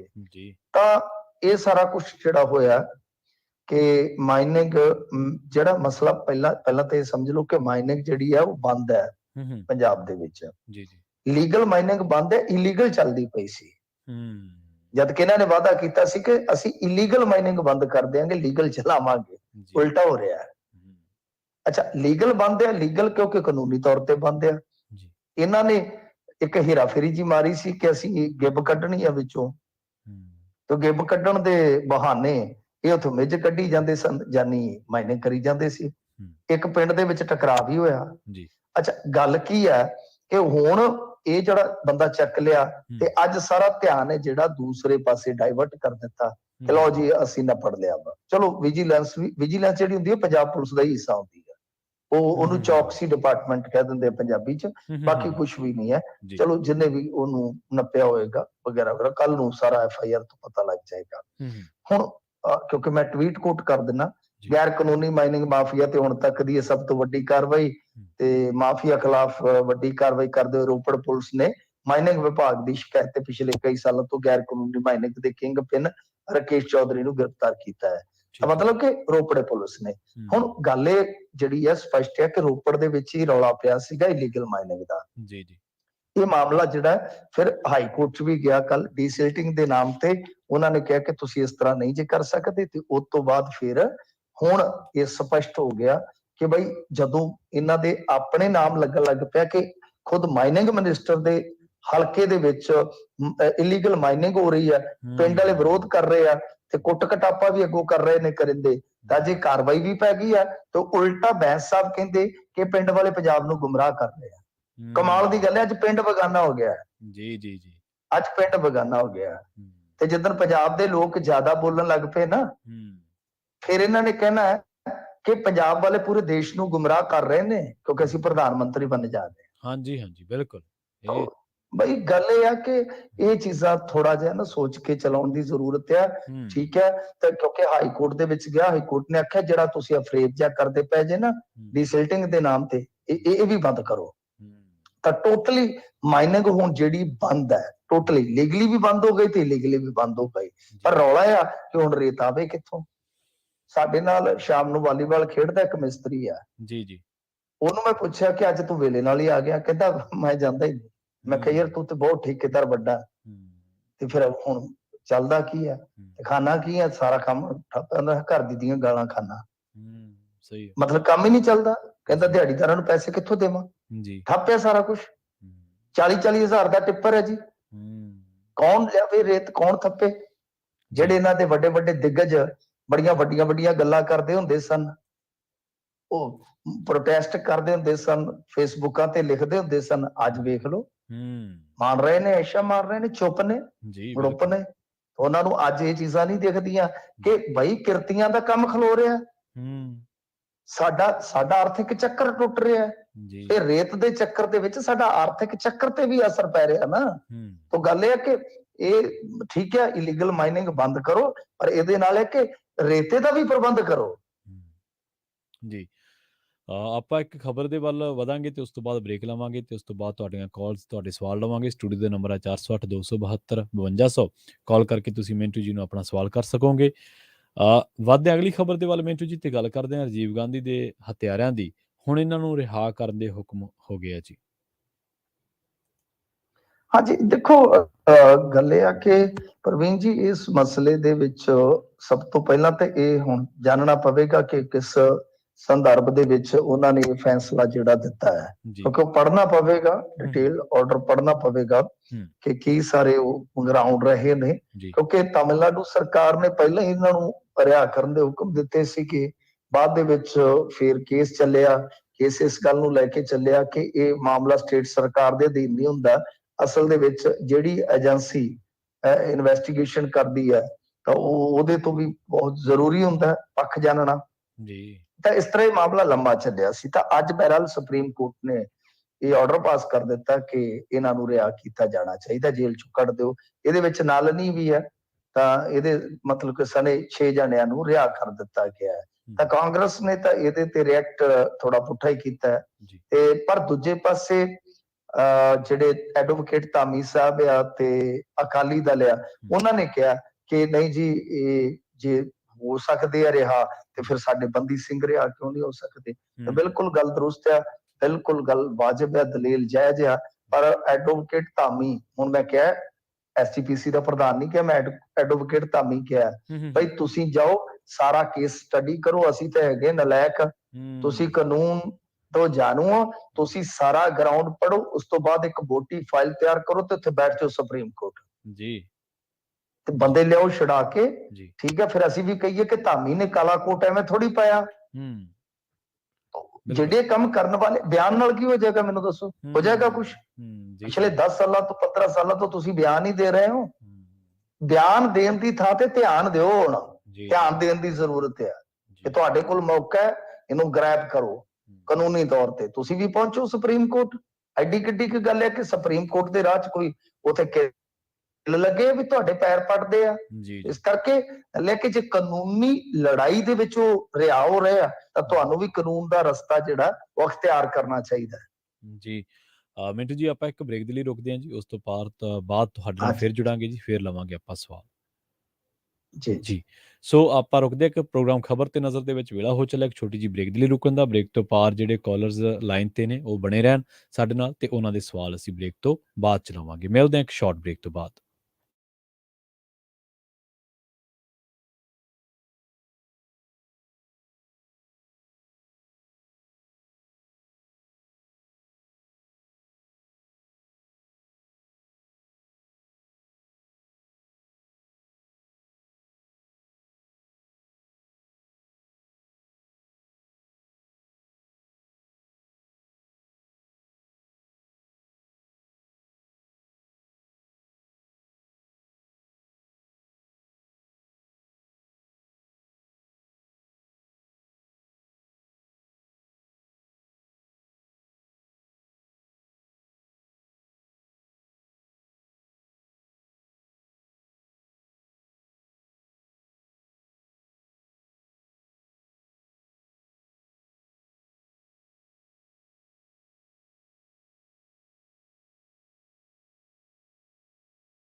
ਬ੍ਰੇਕ ਤੋਂ ਬਾਅਦ ਇੱਕ ਵਾਰ ਮੁੜ ਤੋਂ ਤੁਹਾਡਾ ਸਾਰਿਆਂ ਦਾ ਸਵਾਗਤ ਹੈ। ਤੁਸੀਂ ਸੁਣ ਰਹੇ ਹੋ ਪ੍ਰੋਗਰਾਮ ਖਬਰ ਤੇ ਨਜ਼ਰ। ਮੈਂ ਹਾਂ ਪ੍ਰਵੀਨ ਸ਼ਰਮਾ ਤੇ ਜੁੜੇ ਹੋਏ ਹੋ ਤੁਸੀਂ ਪੰਜਾਬੀ ਰੇਡੀਓ USA ਦੇ ਨਾਲ। ਬ੍ਰੇਕ ਤੋਂ ਬਾਅਦ ਮੇਰੇ ਨਾਲ ਇੱਕ ਵਾਰ ਫਿਰ ਤੋਂ ਜੁੜ ਚੁੱਕੇ ਨੇ ਮਿੰਟੂ ਗੁਰਸਰੀਆ ਜੀ। ਮਿੰਟੂ ਜੀ, ਸਤਿ ਸ਼੍ਰੀ ਅਕਾਲ ਜੀ। ਤੁਹਾਡਾ ਵੀ ਸਵਾਗਤ ਹੈ ਜੀ ਇੱਕ ਵਾਰ ਫਿਰ ਬ੍ਰੇਕ ਤੋਂ ਬਾਅਦ। ਜੀ ਸ਼ੁਕਰੀਆ ਜੀ। ਉਹਨਾਂ ਕਾਲਰਸ ਦਾ ਧੰਨਵਾਦ ਜਿਨ੍ਹਾਂ ਨੇ ਬ੍ਰੇਕ ਤੋਂ ਪਹਿਲਾਂ ਦੀ ਪੇਸ਼ੈਂਸ ਬਣਾਈ ਬੈਠੇ ਆ ਤੇ ਆਓ ਹੁਣ ਉਹਨਾਂ ਦੇ ਨਾਲ ਕਰਦੇ ਹਾਂ ਗੱਲਾਂ ਬਾਤਾਂ। ਜਸਵੀਰ ਸਿੰਘ ਜੀ, ਸਤਿ ਸ਼੍ਰੀ ਅਕਾਲ। ਤੁਸੀਂ ਆਉਣੇ ਰਹੋ ਜਸਵੀਰ ਜੀ, ਆਪਣਾ ਸਵਾਲ ਕਰ ਸਕਦੇ ਹੋ। ਜਸਵੀਰ ਜੀ, ਸਤਿ ਸ਼੍ਰੀ ਅਕਾਲ। ਤੁਸੀਂ ਆਉਣੇ ਰਹੋ ਜੀ। ਸਤਿ ਸ਼੍ਰੀ ਅਕਾਲ ਜੀ ਦੋਨੋਂ ਭਰਾਵਾਂ। ਸਤਿ ਸ਼੍ਰੀ ਅਕਾਲ ਜੀ। ਸਤਿ ਸ਼੍ਰੀ ਅਕਾਲ ਜੀ ਸਰ। ਸਤਿ ਸ਼੍ਰੀ ਅਕਾਲ ਮਿੰਟੂ ਜੀ, ਮੇਰਾ ਤੁਹਾਨੂੰ ਪਤਾ ਹੈ ਕਿਹੜੇ ਮੈਡਲ ਦਾ ਸਵਾਲ ਹੁੰਦਾ ਵੀ ਵੇਖੋ ਕੈਨੇਡਾ ਦੇ ਬ੍ਰੈਂਪਟਨ ਸ਼ਹਿਰ ਦੇ ਵਿੱਚ ਹਾਂਜੀ ਦੂਜੇ ਪੜਾਅ ਦੀਆਂ ਰਫੰਡਨ ਦੇ ਉੱਤੇ ਵੋਟਾਂ ਪਾਈਆਂ ਨੇ 6 ਨਵੰਬਰ ਨੂੰ ਤੇ ਪਹਿਲੀ ਵੋਟਿੰਗ ਦੇ ਵਿੱਚ 1 ਲੱਖ ਤੋਂ ਉੱਤੇ ਵੋਟ ਪਈ ਸੀ। ਦੂਜੀ ਪੜਾਅ ਦੇ ਵਿੱਚ 75,000 ਤੋਂ ਉੱਤੇ ਵੋਟਾਂ ਪਈਆਂ ਨੇ। ਐਤਕੀ ਵੱਖਰੀ ਗੱਲ ਇਹ ਦੂਜੇ ਪੜਾਅ ਦੀਆਂ ਵੋਟਾਂ ਦੇ ਵਕਤ ਪੁਲਿਸ ਤੋਂ ਪਰਮਿਟ ਲੈ ਕੇ ਭਾਰਤ ਦੇ ਰਾਸ਼ਟਰਵਾਦੀਆਂ ਨੇ ਰਫੰਡਨ ਦੇ ਖਿਲਾਫ ਮੁਜ਼ਾਹਰਾ ਕੀਤਾ ਤੇ ਉਸ ਮੁਜ਼ਾਹਰੇ ਦੇ ਵਿੱਚ ਪੁਲਿਸ ਦੀ ਪ੍ਰੋਟੈਕਸ਼ਨ 'ਚ ਖੜੇ ਮੁਜ਼ਾਹਰੇ ਕਰ ਰਹੇ ਉਹਨੂੰ ਖਾਲਿਸਤਾਨੀਆਂ ਨੇ ਲੰਗਰ ਛਕਾਇਆ ਆ ਕੇ। ਤੇ ਹੁਣ ਮੇਰਾ ਸਵਾਲ ਇਹ ਵੀ ਜਿਹੜੇ ਲੋਕ ਪੰਜਾਬ ਪ੍ਰੈਸ ਜਾਂ ਹਿੰਦੁਸਤਾਨ ਪ੍ਰੈਸ ਰਫੰਡਨ ਦਾ ਵਿਰੋਧ ਕਰ ਰਹੇ ਨੇ, ਉਹ ਕਹਿ ਰਹੇ ਨੇ ਵੀ ਪੰਜਾਬ ਵੱਖਰਾ ਮੁਲਕ ਨਹੀਂ ਬਣਨਾ ਚਾਹੀਦਾ, ਦੇਸ਼ ਟੁੱਟ ਜਾਏਗਾ। ਹੁਣ ਮੇਰਾ ਸਵਾਲ ਉਹਨਾਂ ਨੂੰ ਇਹ ਵੀ ਤੁਸੀਂ ਇਸ ਵਕਤ ਜੇ ਤੁਸੀਂ ਆਪਣੇ ਸਮਾਰਟ ਹੋ ਤੇ ਫਿਰ ਤੁਸੀਂ ਕਿਉਂ ਨਹੀਂ ਸਰਕਾਰ ਨੂੰ ਇਹ ਚੀਜ਼ ਪੁੱਛਦੇ, ਭਾਰਤ ਦੇ ਸਿਸਟਮ ਨੂੰ ਵੀ ਇੱਥੋਂ ਤੱਕ ਨੌਬਤ ਕਿਉਂ ਆਈ ਹੈ? ਬਾਪੂ ਵੇ ਹੁਣ ਅੱਡ ਹੋਣੀ ਹੈ, ਇੱਥੋਂ ਨੌਬਤ ਕਿਉਂ ਆਈ ਹੈ? ਕਿਉਂ ਨਹੀਂ 75 ਸਾਲ ਪਹਿਲਾਂ ਪੰਜਾਬ ਦਾ ਮਸਲੇ ਹੱਲ ਕੀਤੇ ਗਏ ਜੀ? ਮਿਹਰਬਾਨੀ। ਥੈਂਕ ਯੂ ਜੀ। ਨਹੀਂ, ਮੈਂ ਇਸ ਗੱਲ ਨਾਲ ਬਿਲਕੁਲ ਤੁਹਾਡੇ ਨਾਲ ਅੱਜ ਸਹਿਮਤ ਹਾਂ ਸਰਦਾਰ ਜਸਵੀਰ ਸਿੰਘ ਜੀ ਕਿ ਮੈਂ ਹਮੇਸ਼ਾ ਕਹਿਣਾ, ਪ੍ਰਵੀਨ ਜੀ ਮੇਰੇ ਬੜੇ ਪੁਰਾਣੇ ਸਾਥੀ ਹੈ, ਇਹਨਾਂ ਨੂੰ ਪਤਾ ਹੈ, ਮੈਂ ਹਮੇਸ਼ਾ ਇਹ ਗੱਲ ਕਹਿਣਾ ਕਿ ਕਿਸੇ ਵੀ ਬਗਾਵਤ, ਕਿਸੇ ਵੀ ਹਥਿਆਰਬੰਦ ਸੰਘਰਸ਼ ਤੱਕ ਨੌਬਤ ਕਿਉਂ ਪਹੁੰਚੀ ਹੈ, ਇਹ ਕਨਕਲੂਜਨ ਕੱਢਣਾ ਬਹੁਤ ਜ਼ਰੂਰੀ ਹੈ ਤਾਂ ਕਿ ਆਉਣ ਵਾਲੇ ਸਮੇਂ 'ਚ ਤੁਸੀਂ ਉਹਨਾਂ ਚੀਜ਼ਾਂ ਨੂੰ ਠੀਕ ਕਰ ਸਕੋ। ਪਰ ਇੰਡੀਆ 'ਚ ਇਹ ਜਿਹੜੀ ਪਿਰਤ ਹੈ ਅਜੇ ਤੱਕ ਪਈ ਨਹੀਂ। ਮੈਂ ਜਿਵੇਂ ਬੰਦੀ ਸਿੰਘਾਂ ਵਾਲੇ ਮਾਮਲੇ 'ਚ ਕਹਿਣਾ, ਮੇਰੀ ਸੋਚ ਥੋੜੀ ਜਿਹੀ ਵੱਖਰੀ ਹੈ ਕਿ ਬੰਦੀ ਸਿੰਘ ਤੇ ਚਲੋ ਹੈ ਹੀ ਨੇ ਸਾਡੇ ਆਪਣੇ, ਕਿ ਠੀਕ ਹੈ ਉਹ ਆਉਣ, ਵਧੀਆ ਗੱਲ ਹੈ। ਨਾਲ ਮੈਂ ਕਹਿੰਦਾ ਕਿ ਚਾਹੇ ਕੋਈ ਮੁਸਲਿਮ ਹੈ, ਚਾਹੇ ਕੋਈ ਹਿੰਦੂ ਹੈ, ਜੇ ਉਹ ਵੀ ਇਸ ਤਰ੍ਹਾਂ ਕਿਸੇ ਵੀ, ਚਾਹੇ ਉਹ ਲੈਫਟਿਸਟ ਵੀ ਕਿਉਂ ਨਾ ਹੋਵੇ, ਤਾਂ ਜੇ ਉਹ ਵੀ ਇਸ ਤਰ੍ਹਾਂ ਦਾ ਕੋਈ ਕਿਸੇ ਸੰਘਰਸ਼ 'ਚ ਗਿਆ ਵਾ, ਕਿਸੇ ਵਿਚਾਰਧਾਰਾ ਦੇ ਤਹਿਤ ਚਲਾ ਗਿਆ, ABC ਡਜ਼ਨਟ ਮੈਟਰ, ਤਾਂ ਉਹਦੇ ਵਾਸਤੇ ਹੋ ਸਕਦਾ ਹੈ ਕਿ ਯਾਰ 3 ਦਹਾਕੇ 4 ਦਹਾਕੇ ਟਾਈਮ ਹੈ ਜਿਹੜਾ ਉਹ ਬਹੁਤ ਹੋ ਗਿਆ ਹੋਵੇ, ਨਾ ਹੁਣ ਬੋਡੀ ਉਹ ਹੈ, ਨਾ ਹੁਣ ਸੋਚ ਉਹ ਹੈ, ਨਾ ਹਾਲਾਤ ਉਹ ਨੇ, ਤਾਂ ਪਰਤਣਾ ਚਾਹੁੰਦਾ ਤਾਂ ਤੁਸੀਂ ਮੌਕਾ ਤਾਂ ਦਿਓ ਨਾ, ਤਾਂ ਕਮਿਸ਼ਨ ਬੈਠ ਜਾਵੇ, ਕਮਿਸ਼ਨ ਬਿਠਾ ਦਿਓ, ਸਾਰੇ ਕੇਸ ਚੰਗੀ ਤਰ੍ਹਾਂ ਤੁਸੀਂ ਉਹਨਾਂ ਦਾ ਅਧਿਐਨ ਕਰੋ, ਮੈਰਿਟ ਤੇ ਲਿਓ, ਨਾ ਕੋਈ ਮਾਫੀ ਮੰਗਣ ਦੀ ਜ਼ਰੂਰਤ, ਨਾ ਮੰਗਵਾਉਣ ਦੀ ਜ਼ਰੂਰਤ। ਤਾਂ ਇਹਨਾਂ ਚੀਜ਼ਾਂ ਨਾਲ ਨਾਰਾਜ਼ਗੀ ਘਟਦੀ ਹੈ। ਨਾਰਾਜ਼ਗੀ ਹੈ ਕਿ ਮੈਂ ਦਰੁਸਤ ਕਹਾਂਗਾ ਤੁਹਾਡੀ ਗੱਲ ਨੂੰ, ਇਸ ਨੂੰ ਮੈਂ ਮੁਤਫਿਕ ਹੈ ਇਸ ਚੀਜ਼ ਦੇ ਨਾਲ ਕਿ ਠੀਕ ਹੈ ਕਿ ਨੌਬਤ ਕਿਉਂ ਆਈ ਇਹ ਚੀਜ਼। ਹਾਂ ਠੀਕ ਹੈ, ਤੁਸੀਂ ਖਾਲਿਸਤਾਨੀ ਹੋ, ਦੂਜਾ ਕੋਈ ਖਾਲਿਸਤਾਨੀ ਵਿਰੋਧੀ ਹੈ, ਦੋਨਾਂ ਨੂੰ ਮੁਬਾਰਕ ਹੈ, ਉਹਨਾਂ ਦੀ ਆਪੋ ਆਪਣੀ ਵਿਚਾਰਕ ਆਜ਼ਾਦੀ। ਬਟ ਗੱਲ ਇਹ ਹੈ ਕਿ ਇਹ ਚੀਜ਼ਾਂ ਕਿਉਂ ਆਈਆਂ, ਇਸ ਕਿਉਂ ਨੂੰ ਜ਼ਰੂਰ ਲੱਭਣਾ ਚਾਹੀਦਾ। ਔਰ ਮੈਂ ਇੱਕ ਤੁਹਾਨੂੰ ਜਾਤੀਗਤ ਗੱਲ ਵੀ ਦੱਸ ਦੇਣਾ, ਆਪਦੀ ਨਿੱਜੀ ਮੇਰੀ ਫਿਲਾਸਫੀ ਜਿਹੜੀ ਹੈ ਜ਼ਿੰਦਗੀ ਦੀ, ਕਿ ਤੁਸੀਂ ਕਾਮਯਾਬ ਹੀ ਉਦੋਂ ਹੁੰਦੇ ਹੋ ਜਦੋਂ ਤੁਹਾਡੇ ਕੋਲ ਕਿਉਂ ਹੁੰਦਾ ਹੈ ਕਿ ਮੈਂ ਕਿਉਂ ਕਰਨਾ ਹੈ। ਤੇ ਜੇ ਮੇਰੇ ਕੋਲ ਕਿਉਂ ਹੀ ਨਹੀਂ ਕਿ ਮੈਂ ਕੀ ਕਰਨਾ ਹੈ, ਜੇ ਮੇਰੇ ਕੋਲ ਰਾਤ ਨੂੰ ਹੁਣ ਪੈਣ ਲੱਗਿਆ ਇਹ ਨਾ ਹੋਇਆ ਕਿ ਮੈਂ ਸਵੇਰੇ ਕਿਉਂ 5 ਵਜੇ ਉੱਠਣਾ ਹੈ, ਤਾਂ ਫਿਰ ਮੈਂ ਉੱਠ ਹੀ ਨਹੀਂ ਸਕਦਾ। ਕਿਉਂ ਬਹੁਤ ਹੋਣਾ ਜ਼ਰੂਰੀ ਹੈ। ਤੁਹਾਡੀ ਗੱਲ ਸਹੀ ਹੈ, ਕਿਉਂ ਹੋਇਆ ਇਹਦਾ ਜਵਾਬ ਲੱਭਣਾ ਚਾਹੀਦਾ। ਜੀ। ਜਿਮੀ ਜੀ, ਸਤਿ ਸ਼੍ਰੀ ਅਕਾਲ। ਜਿਮੀ ਜੀ, ਤੁਸੀਂ ਆਉਣੇ ਰਹੋ। ਹਾਂਜੀ ਭਾਜੀ, ਜਿੱਦਾਂ ਤੁਸੀਂ ਨਿਊਜ਼ ਤੇ ਸਾਂਝੀ ਕੀਤੀ ਕਿ ਕਿੰਨੇ ਫੋਨ ਨਿਕਲਦੇ ਆ, ਇਹ ਸਿੱਧੇ ਜੇ ਪੁੱਛਦੇ ਮੀਡੀਆ ਕਰਦੇ ਨਹੀਂ ਪੁੱਛਦੀ, ਫਿਰ ਜੈਮਰ ਲਵਾ ਦਿਓ, ਜੇ ਨਹੀਂ ਇਹ ਰੁਕ ਸਕਦੇ ਤੇ ਜੈਮਰ ਨਹੀਂ ਲੱਗਦੇ ਜੇਲਾਂ ਦੇ ਬਾਹਰ। ਤੇ ਇਹ ਕੀ ਚੱਕਰ ਹੈ ਕਿ ਮੀਡੀਆ ਨੇ ਜੋ ਆਲਰੇਡੀ ਪੁੱਛਿਆ। ਜੀ ਹਾਂਜੀ ਜਿਮੀ ਜੀ, ਤੁਹਾਡਾ ਸਵਾਲ ਕੰਪਲੀਟ ਨਹੀਂ ਹੋਇਆ ਜੀ, ਤੁਹਾਡੀ ਆਵਾਜ਼ ਕੱਟੀ ਗਈ ਸੀ। ਓਕੇ, ਮੇਰਾ ਕੁਐਸਚਨ ਇਹ ਹੈ ਕਿ ਜੈਮਰ ਕਾਤੇ ਨਹੀਂ ਲੱਗ ਜਾਂਦੇ, ਕਿਉਂ ਨਹੀਂ ਲੱਗਦੇ ਇੰਡੀਆ ਦੇ ਵਿੱਚ? ਜੇ ਫੋਨ ਉੱਥੇ ਜੇਲਾਂ ਦੇ ਵਿੱਚ ਪਹੁੰਚ ਜਾਂਦੇ ਆ ਤੇ ਫਿਰ ਜੈਮਰ ਜੇ ਮੀਡੀਆ ਨੇ ਇਹ ਕੁਐਸਚਨ ਕੀਤਾ ਆ ਨੋਟ ਤੇ ਸੀਗੀ ਤੇ ਉਹ ਵੀ ਜੈਮਰ ਦੇ ਬਾਰੇ। ਜਿਮੀ ਜੀ, ਮੈਂ ਦੱਸਦਾ ਤੁਹਾਨੂੰ ਕਿ ਸਰ ਜੈਮਰ ਦੀ ਜਿਹੜੀ ਲੜਾਈ ਕਾਨੂੰਨੀ ਚੌਕਟੇ 'ਚ ਵੀ ਚੱਲ ਰਹੀ ਹੈ 2012 ਤੋਂ, ਹਾਈ ਕੋਰਟ 'ਚ ਹੈ। ਸੈਕੰਡ ਚੀਜ਼ ਇਹ ਹੈ ਕਿ ਤੁਹਾਡੇ ਨਾਲ ਜਿਹੜੇ ਇਸ ਵੇਲੇ 2 ਬੰਦੇ ਬੈਠੇ ਆ, ਅਸੀਂ ਉਹ ਘੱਟੋ ਘੱਟ ਮੈਨੂੰ ਲੱਗਦਾ ਕਿ ਸੈਂਕੜੇ ਤੋਂ ਵੀ ਵੱਧ ਵਾਰ ਗੱਲ ਕੀਤੀ ਹੋਏਗੀ ਇਹਦੇ ਤੇ, ਔਰ ਇਸ ਮੰਚ ਤੇ ਦਰਜਨਾਂ ਵਾਰੀ ਹੋ ਚੁੱਕੀ ਹੋਏਗੀ ਜੈਮਰਾਂ ਦੀ ਗੱਲ। ਪਰ ਜੈਮਰ ਕੀ ਹੈ ਕਿ ਜਿਹੜੇ ਜਿੱਥੇ ਕਿਤੇ ਜੈਮਰ ਸੀਗੇ ਉਹ 2G ਵਾਲੇ, ਤਾਂ ਫਿਰ ਨੈਟਵਰਕ 3G ਆ ਗਿਆ, 4G ਆ ਗਿਆ, ਹੁਣ ਤਾਂ 5G ਵੀ ਲਾਂਚ ਹੋ ਗਿਆ ਨਾ। ਤਾਂ ਇਸ ਕਰਕੇ ਇਹ ਇੱਕ ਬੜੀ ਵੱਡੀ ਗੱਲ ਹੈ ਕਿ ਉਹ ਕਿੱਦਾਂ ਰੋਕਿਆ ਜਾਵੇ, ਕਿਉਂਕਿ ਜੈਮਰਾਂ ਦੇ ਵੀ ਉੱਤੇ ਇੱਕ ਸਵਾਲ ਆ ਕਿ ਕਈ ਵਾਰ ਦੱਸਦੇ ਆ ਕਿ ਉੱਥੇ ਜੈਮਰਾਂ ਨੂੰ ਵੀ ਗੱਚਾ ਦਿੱਤਾ ਜਾਂਦਾ ਹੈ। ਅੱਜ ਕੱਲ ਸੌਫਟਵੇਅਰ ਵਗੈਰਾ ਇਸ ਤਰ੍ਹਾਂ ਦੇ ਆ ਗਏ, ਹੁਣ ਆਪਾਂ ਉੱਧਰ ਨਹੀਂ ਪੈਂਦੇ। ਪਰ ਜਿਹੜੀ ਗੱਲ ਤੁਸੀਂ ਕਹੀ ਹੈ, ਇਹ ਸਵਾਲ ਤਾਂ ਛੱਡੋ, ਇਹ ਤਾਂ ਹਾਈ ਕੋਰਟ ਇਹਨਾਂ ਨੂੰ ਖਿੱਚ ਕੇ ਰੱਖਦੀ ਹੈ ਇਸ ਮੁੱਦੇ ਤੇ। ਹਾਈ ਕੋਰਟ ਨੇ ਇੰਨੀ ਵਾਰ ਬੇਇੱਜ਼ਤੀ ਕੀਤੀ ਹੈ ਕਿ ਗੱਲ ਹੀ ਛੱਡ। ਜੀ ਜੀ। ਆਪਣੇ ਅਗਲੇ ਕਾਲਰ ਨੇ ਜੀ ਬੂਟਾ ਸਿੰਘ ਜੀ। ਸਤਿ ਸ਼੍ਰੀ ਅਕਾਲ ਬੂਟਾ ਸਿੰਘ ਜੀ, ਤੁਸੀਂ ਆਨ 에ਅਰ ਹੋ ਜੀ, ਆਪਣਾ ਸਵਾਲ ਕਰ ਸਕਦੇ ਹੋ। ਹਾਂਜੀ ਪ੍ਰਵੀਨ ਜੀ ਤੇ ਮਿੰਟੂ ਗੋਸਰੀਆ ਜੀ ਤੇ ਰੇਡੀਓ ਪੰਜਾਬੀ ਦੇ ਸਾਰੇ ਸੁਣਨ ਵਾਲੇ ਸਰੋਤਿਆਂ ਨੂੰ ਵਾਹਿਗੁਰੂ ਜੀ ਕਾ ਖਾਲਸਾ, ਵਾਹਿਗੁਰੂ ਜੀ ਕੀ ਫਤਿਹ ਜੀ। Punjabi radio USA। ਹਾਂਜੀ ਤੇ ਗੱਲ ਇਹ ਆ ਵੀ ਭਾਈ ਪੰਜਾਬੀ ਰੇਡੀਓ ਹੀ ਕਿਹਾ ਜੀ, ਪੰਜਾਬੀ ਰੇਡੀਓ ਕਿਹਾ ਤੇ ਉਹ ਗੱਲ ਇਹ ਆ ਜੀ ਬਈ ਆਂਦੇ ਹੁੰਦੇ ਨਾ ਜਾਨਾ ਖੇ ਲੁੱਚੀ ਤੇ ਸੁਥਰਾ ਭਾ ਮਾਨਸ, ਤੇ ਜਾਣਦੇ ਹੁੰਦੇ ਆ ਇੱਕ ਆਂਦੇ ਨੇ ਹਨੇਰੀ ਕਿੱਥੋਂ ਉੱਠੀ ਤੇ ਕਲਿਆਣਾ ਵਾਲੇ ਟਿੱਬੇ ਤੋਂ ਜੀ। ਤੇ ਆ ਜਿਹੜੀ ਗੱਲ ਅੱਜ ਵਿਚਾਰ ਮਿੰਟੂ ਜੀ ਨੇ ਦੱਸਿਆ ਵੀ ਜਿਹੜਾ ਆਹ ਕਤਲ ਹੋਈ ਜਾਂਦੇ ਆ, ਤੇ ਮੈਂ ਤਾਂ ਇਹ ਇਦੋਂ 10 ਦਿਨ ਪਹਿਲਾਂ ਕਹਿ ਹਟਿਆ ਵੀ ਭਾਈ ਇਹ ਮਾਂ ਦਾ ਕੰਮ ਹੈ, ਹੋਰ ਨਹੀਂ ਕਿਸੇ ਦਾ। ਗਿਣ ਮਿਥ ਕੇ ਸਾਰਾ ਕੁਝ ਉਹਨਾਂ ਨੂੰ ਪਤਾ, ਸਾਰਾ ਕੁਝ ਜਿਵੇਂ ਕਹਿੰਦੇ ਪੰਜਾਬ ਦੀ ਪੁਲਿਸ ਨੂੰ ਪਤਾ ਹੁੰਦਾ ਵੀ ਕਿਹੜੇ ਘਰੇ ਚੋਰੀ ਹੋਣੀ ਤੇ ਕੀ ਹੋਣਾ ਜੀ। ਇਹ ਬਹੁਤ ਦਿਨਾਂ ਦਾ। ਤੇ ਬਾਕੀ ਦੂਜਾ ਨੰਬਰ ਜਿਹੜਾ ਇਹ ਕੰਮ ਮਾੜਾ ਹੈ, ਹਾਂਜੀ ਬਹੁਤ ਮਾੜਾ ਹੈ। ਤੇ ਇਹਦੇ ਚ ਜਿਹੜਾ ਕਹਿੰਦੇ ਨਾ ਵੀ ਨੌਕਰੀ ਮਿਲ ਗਈ 10 ਲੱਖ, ਇਹਦਾ ਮਤਲਬ ਤਾਂ ਵੀ ਜਿਹੜੇ ਬੰਦੇ ਨੂੰ ਨੌਕਰੀ ਨਹੀਂ ਮਿਲਦੀ, ਨਾਲੇ ਗੁੰਡਾਗਰਦੀ ਕਰੋ, ਲੋਕਾਂ ਦੀਆਂ ਭਾਵਨਾ ਭੜਕਾਓ, ਲੜਾਓ ਪੜਾਓ, ਤੇ ਨਾਲੇ ਪੈਸੇ ਲਓ ਜੀ। ਤੇ ਐ ਤਾਂ ਫਿਰ ਸਕਦੀ ਇਹ ਕੰਮ ਵਧੂਗਾ, ਘਟਣਾ ਨਹੀਂ। ਇਹਦਾ ਵਿਰੋਧ ਹੋਣਾ ਚਾਹੀਦਾ। ਮੈਂ ਤਾਂ ਨਹੀਂ ਇਸ ਗੱਲ ਦੇ ਹੱਕ 'ਚ ਵੀ ਜਿਹੜਾ ਵੀ ਨਾਲੇ ਤਾਂ ਲੋਕਾਂ ਨੂੰ ਲੜਾਉਣਾ ਪੜਾਉਂਦਾ ਭਾਵਨਾ ਨਾਲ, ਤੇ ਨਾਲੇ ਮੁੜ ਕੇ ਪੈਸੇ ਲੈਂਦੇ, ਨਾਲੇ ਨੌਕਰੀਆਂ ਲੈਂਦੇ ਆ, ਨਾਲੇ ਬਾਡੀਗਾਰਡ ਲੈਂਦੇ ਆ। ਕਿੰਨਾ ਕੰਮ ਖਰਾਬ ਆ। ਇੰਨਾ ਹੀ ਸੀਗਾ ਜੀ, ਤੇ ਦਿਓ ਜੇ ਜਵਾਬ। ਸੌਰੀ, ਕੱਟੋ ਜੇ ਨਾ ਜੀ। ਦੇਖੋ ਇਹ ਚੀਜ਼ਾਂ ਸਰ ਜਿਹੜਾ ਨਾ ਸਿਆਸਤ ਦਾ ਹਿੱਸਾ ਹੁੰਦੀਆਂ ਨੇ। ਗੱਲ ਕੀ ਹੈ ਕਿ ਜਦੋਂ ਸਰਕਾਰਾਂ ਫਸ ਜਾਂਦੀਆਂ ਨੇ, ਫਿਰ ਉਹਨਾਂ ਨੇ ਕਿਸੇ ਥਾਂ ਤੇ ਲਿਜਾ ਕੇ ਉਹ ਮਤਲਬ ਕਿ ਕਹਿ ਲਓ, ਹੁਣ ਮੈਂ ਕਹਿ ਨਹੀਂ ਸਕਦਾ ਕਿਉਂਕਿ ਲਾਸ਼ ਹੁੰਦੀ ਹੈ, ਮ੍ਰਿਤਕ ਇੱਕ ਲਾਸ਼ ਦਾ ਵੀ ਅਦਬ ਬਣਦਾ ਹੈ, ਉਹਨੂੰ ਦੇਣਾ ਚਾਹੀਦਾ ਹੈ। ਤਾਂ ਕਹਿ ਲਓ ਕਿ ਜਿਵੇਂ ਉਹਨਾਂ ਨੂੰ ਇਹ ਲੱਗ ਜਾਵੇ ਕਿ ਹਾਂ ਬਈ ਹੁਣ ਕਿਸੇ ਤਰੀਕੇ ਨਾਲ ਇਹਦਾ ਨਵੇੜਾ ਕਰੀਏ। ਮੈਂ ਇਹਦੋਂ ਥੱਲੇ ਸ਼ਬਦ ਨਹੀਂ ਕੋਈ ਇਸਤੇਮਾਲ ਕਰਾਂਗਾ ਕਿਉਂਕਿ ਮ੍ਰਿਤਕ ਦੇਹ ਬਾਰੇ ਆਪਾਂ ਗੱਲ ਕਰ ਰਹੇ ਹਾਂ। ਤਾਂ ਉਹਨਾਂ ਨੂੰ ਇਹ ਹੁੰਦਾ ਕਿ ਕਿਸੇ ਤਰੀਕੇ ਨਾਲ ਇੱਕ ਵਾਰੀ ਨਵੇੜਾ ਕਰੀਏ। ਇਸ ਕਰਕੇ ਉਹ ਰਾਜਨੀਤਿਕ ਮਜਬੂਰੀ ਬਣ ਜਾਂਦੀ ਹੈ। ਤੁਹਾਨੂੰ ਯਾਦ ਹੋਏਗਾ ਅੰਮ੍ਰਿਤਸਰ ਦੇ ਵਿੱਚ ਕਾਂਗਰਸ ਰਾਜ 'ਚ ਆਹੀ ਇੱਕ ਉਹ ਜਿਹੜਾ ਹੈਗਾ ਸਾਰਜ ਮਿੰਟੂ, ਜਿਹੜਾ ਸਿੱਧੂ ਮੂਸੇਵਾਲਾ ਮਰਡਰ ਦੇ ਵਿੱਚ ਉਹ ਵੀ ਕਨਸਪੀਰੇਟਰ ਬਣਾਇਆ ਗਿਆ ਸੀਗਾ। ਤਾਂ ਇਹਨਾਂ ਨੇ ਬੰਦਾ ਮਾਰਿਆ ਸੀਗਾ, ਉਹ ਹਿੰਦੂ ਆਗੂ ਸੀਗਾ। ਵਜ੍ਹਾ ਰੰਜਿਸ਼ ਸੀਗੀ ਇਹਨਾਂ ਦੀ ਆਪਣੀ ਨਿੱਜੀ, ਪਰ ਕਿਉਂਕਿ ਉਹ ਆਗੂ ਸੀਗਾ, ਫਿਰ ਉਸ ਤੋਂ ਬਾਅਦ ਉਸ ਪਰਿਵਾਰ ਨੂੰ ਵੀ ਕੰਪਨਸੇਟ ਕੀਤਾ ਗਿਆ ਸੀਗਾ। ਸ਼ਾਇਦ ਤੁਹਾਨੂੰ ਯਾਦ ਹੋਏਗਾ ਪ੍ਰਵੀਨ ਜੀ। ਤਾਂ ਉਦੋਂ ਵੀ ਬੜਾ ਵੱਡਾ ਸਵਾਲ ਉੱਠਿਆ ਸੀਗਾ ਕਿ ਨਿੱਜੀ ਰੰਜਿਸ਼, ਚਲੋ ਕਿਸੇ ਜਥੇਬੰਦੀ ਦਾ, ਹਾਂ ਕਿਸੇ ਦੀ ਮੌਤ ਮਾੜੀ ਹੈ, ਜਿੱਦਾਂ ਤੁਸੀਂ ਕਿਹਾ ਕਿ ਜੋ ਕਤਲ ਹੋ ਰਹੇ ਨੇ ਮਾੜੀ ਗੱਲ ਆ।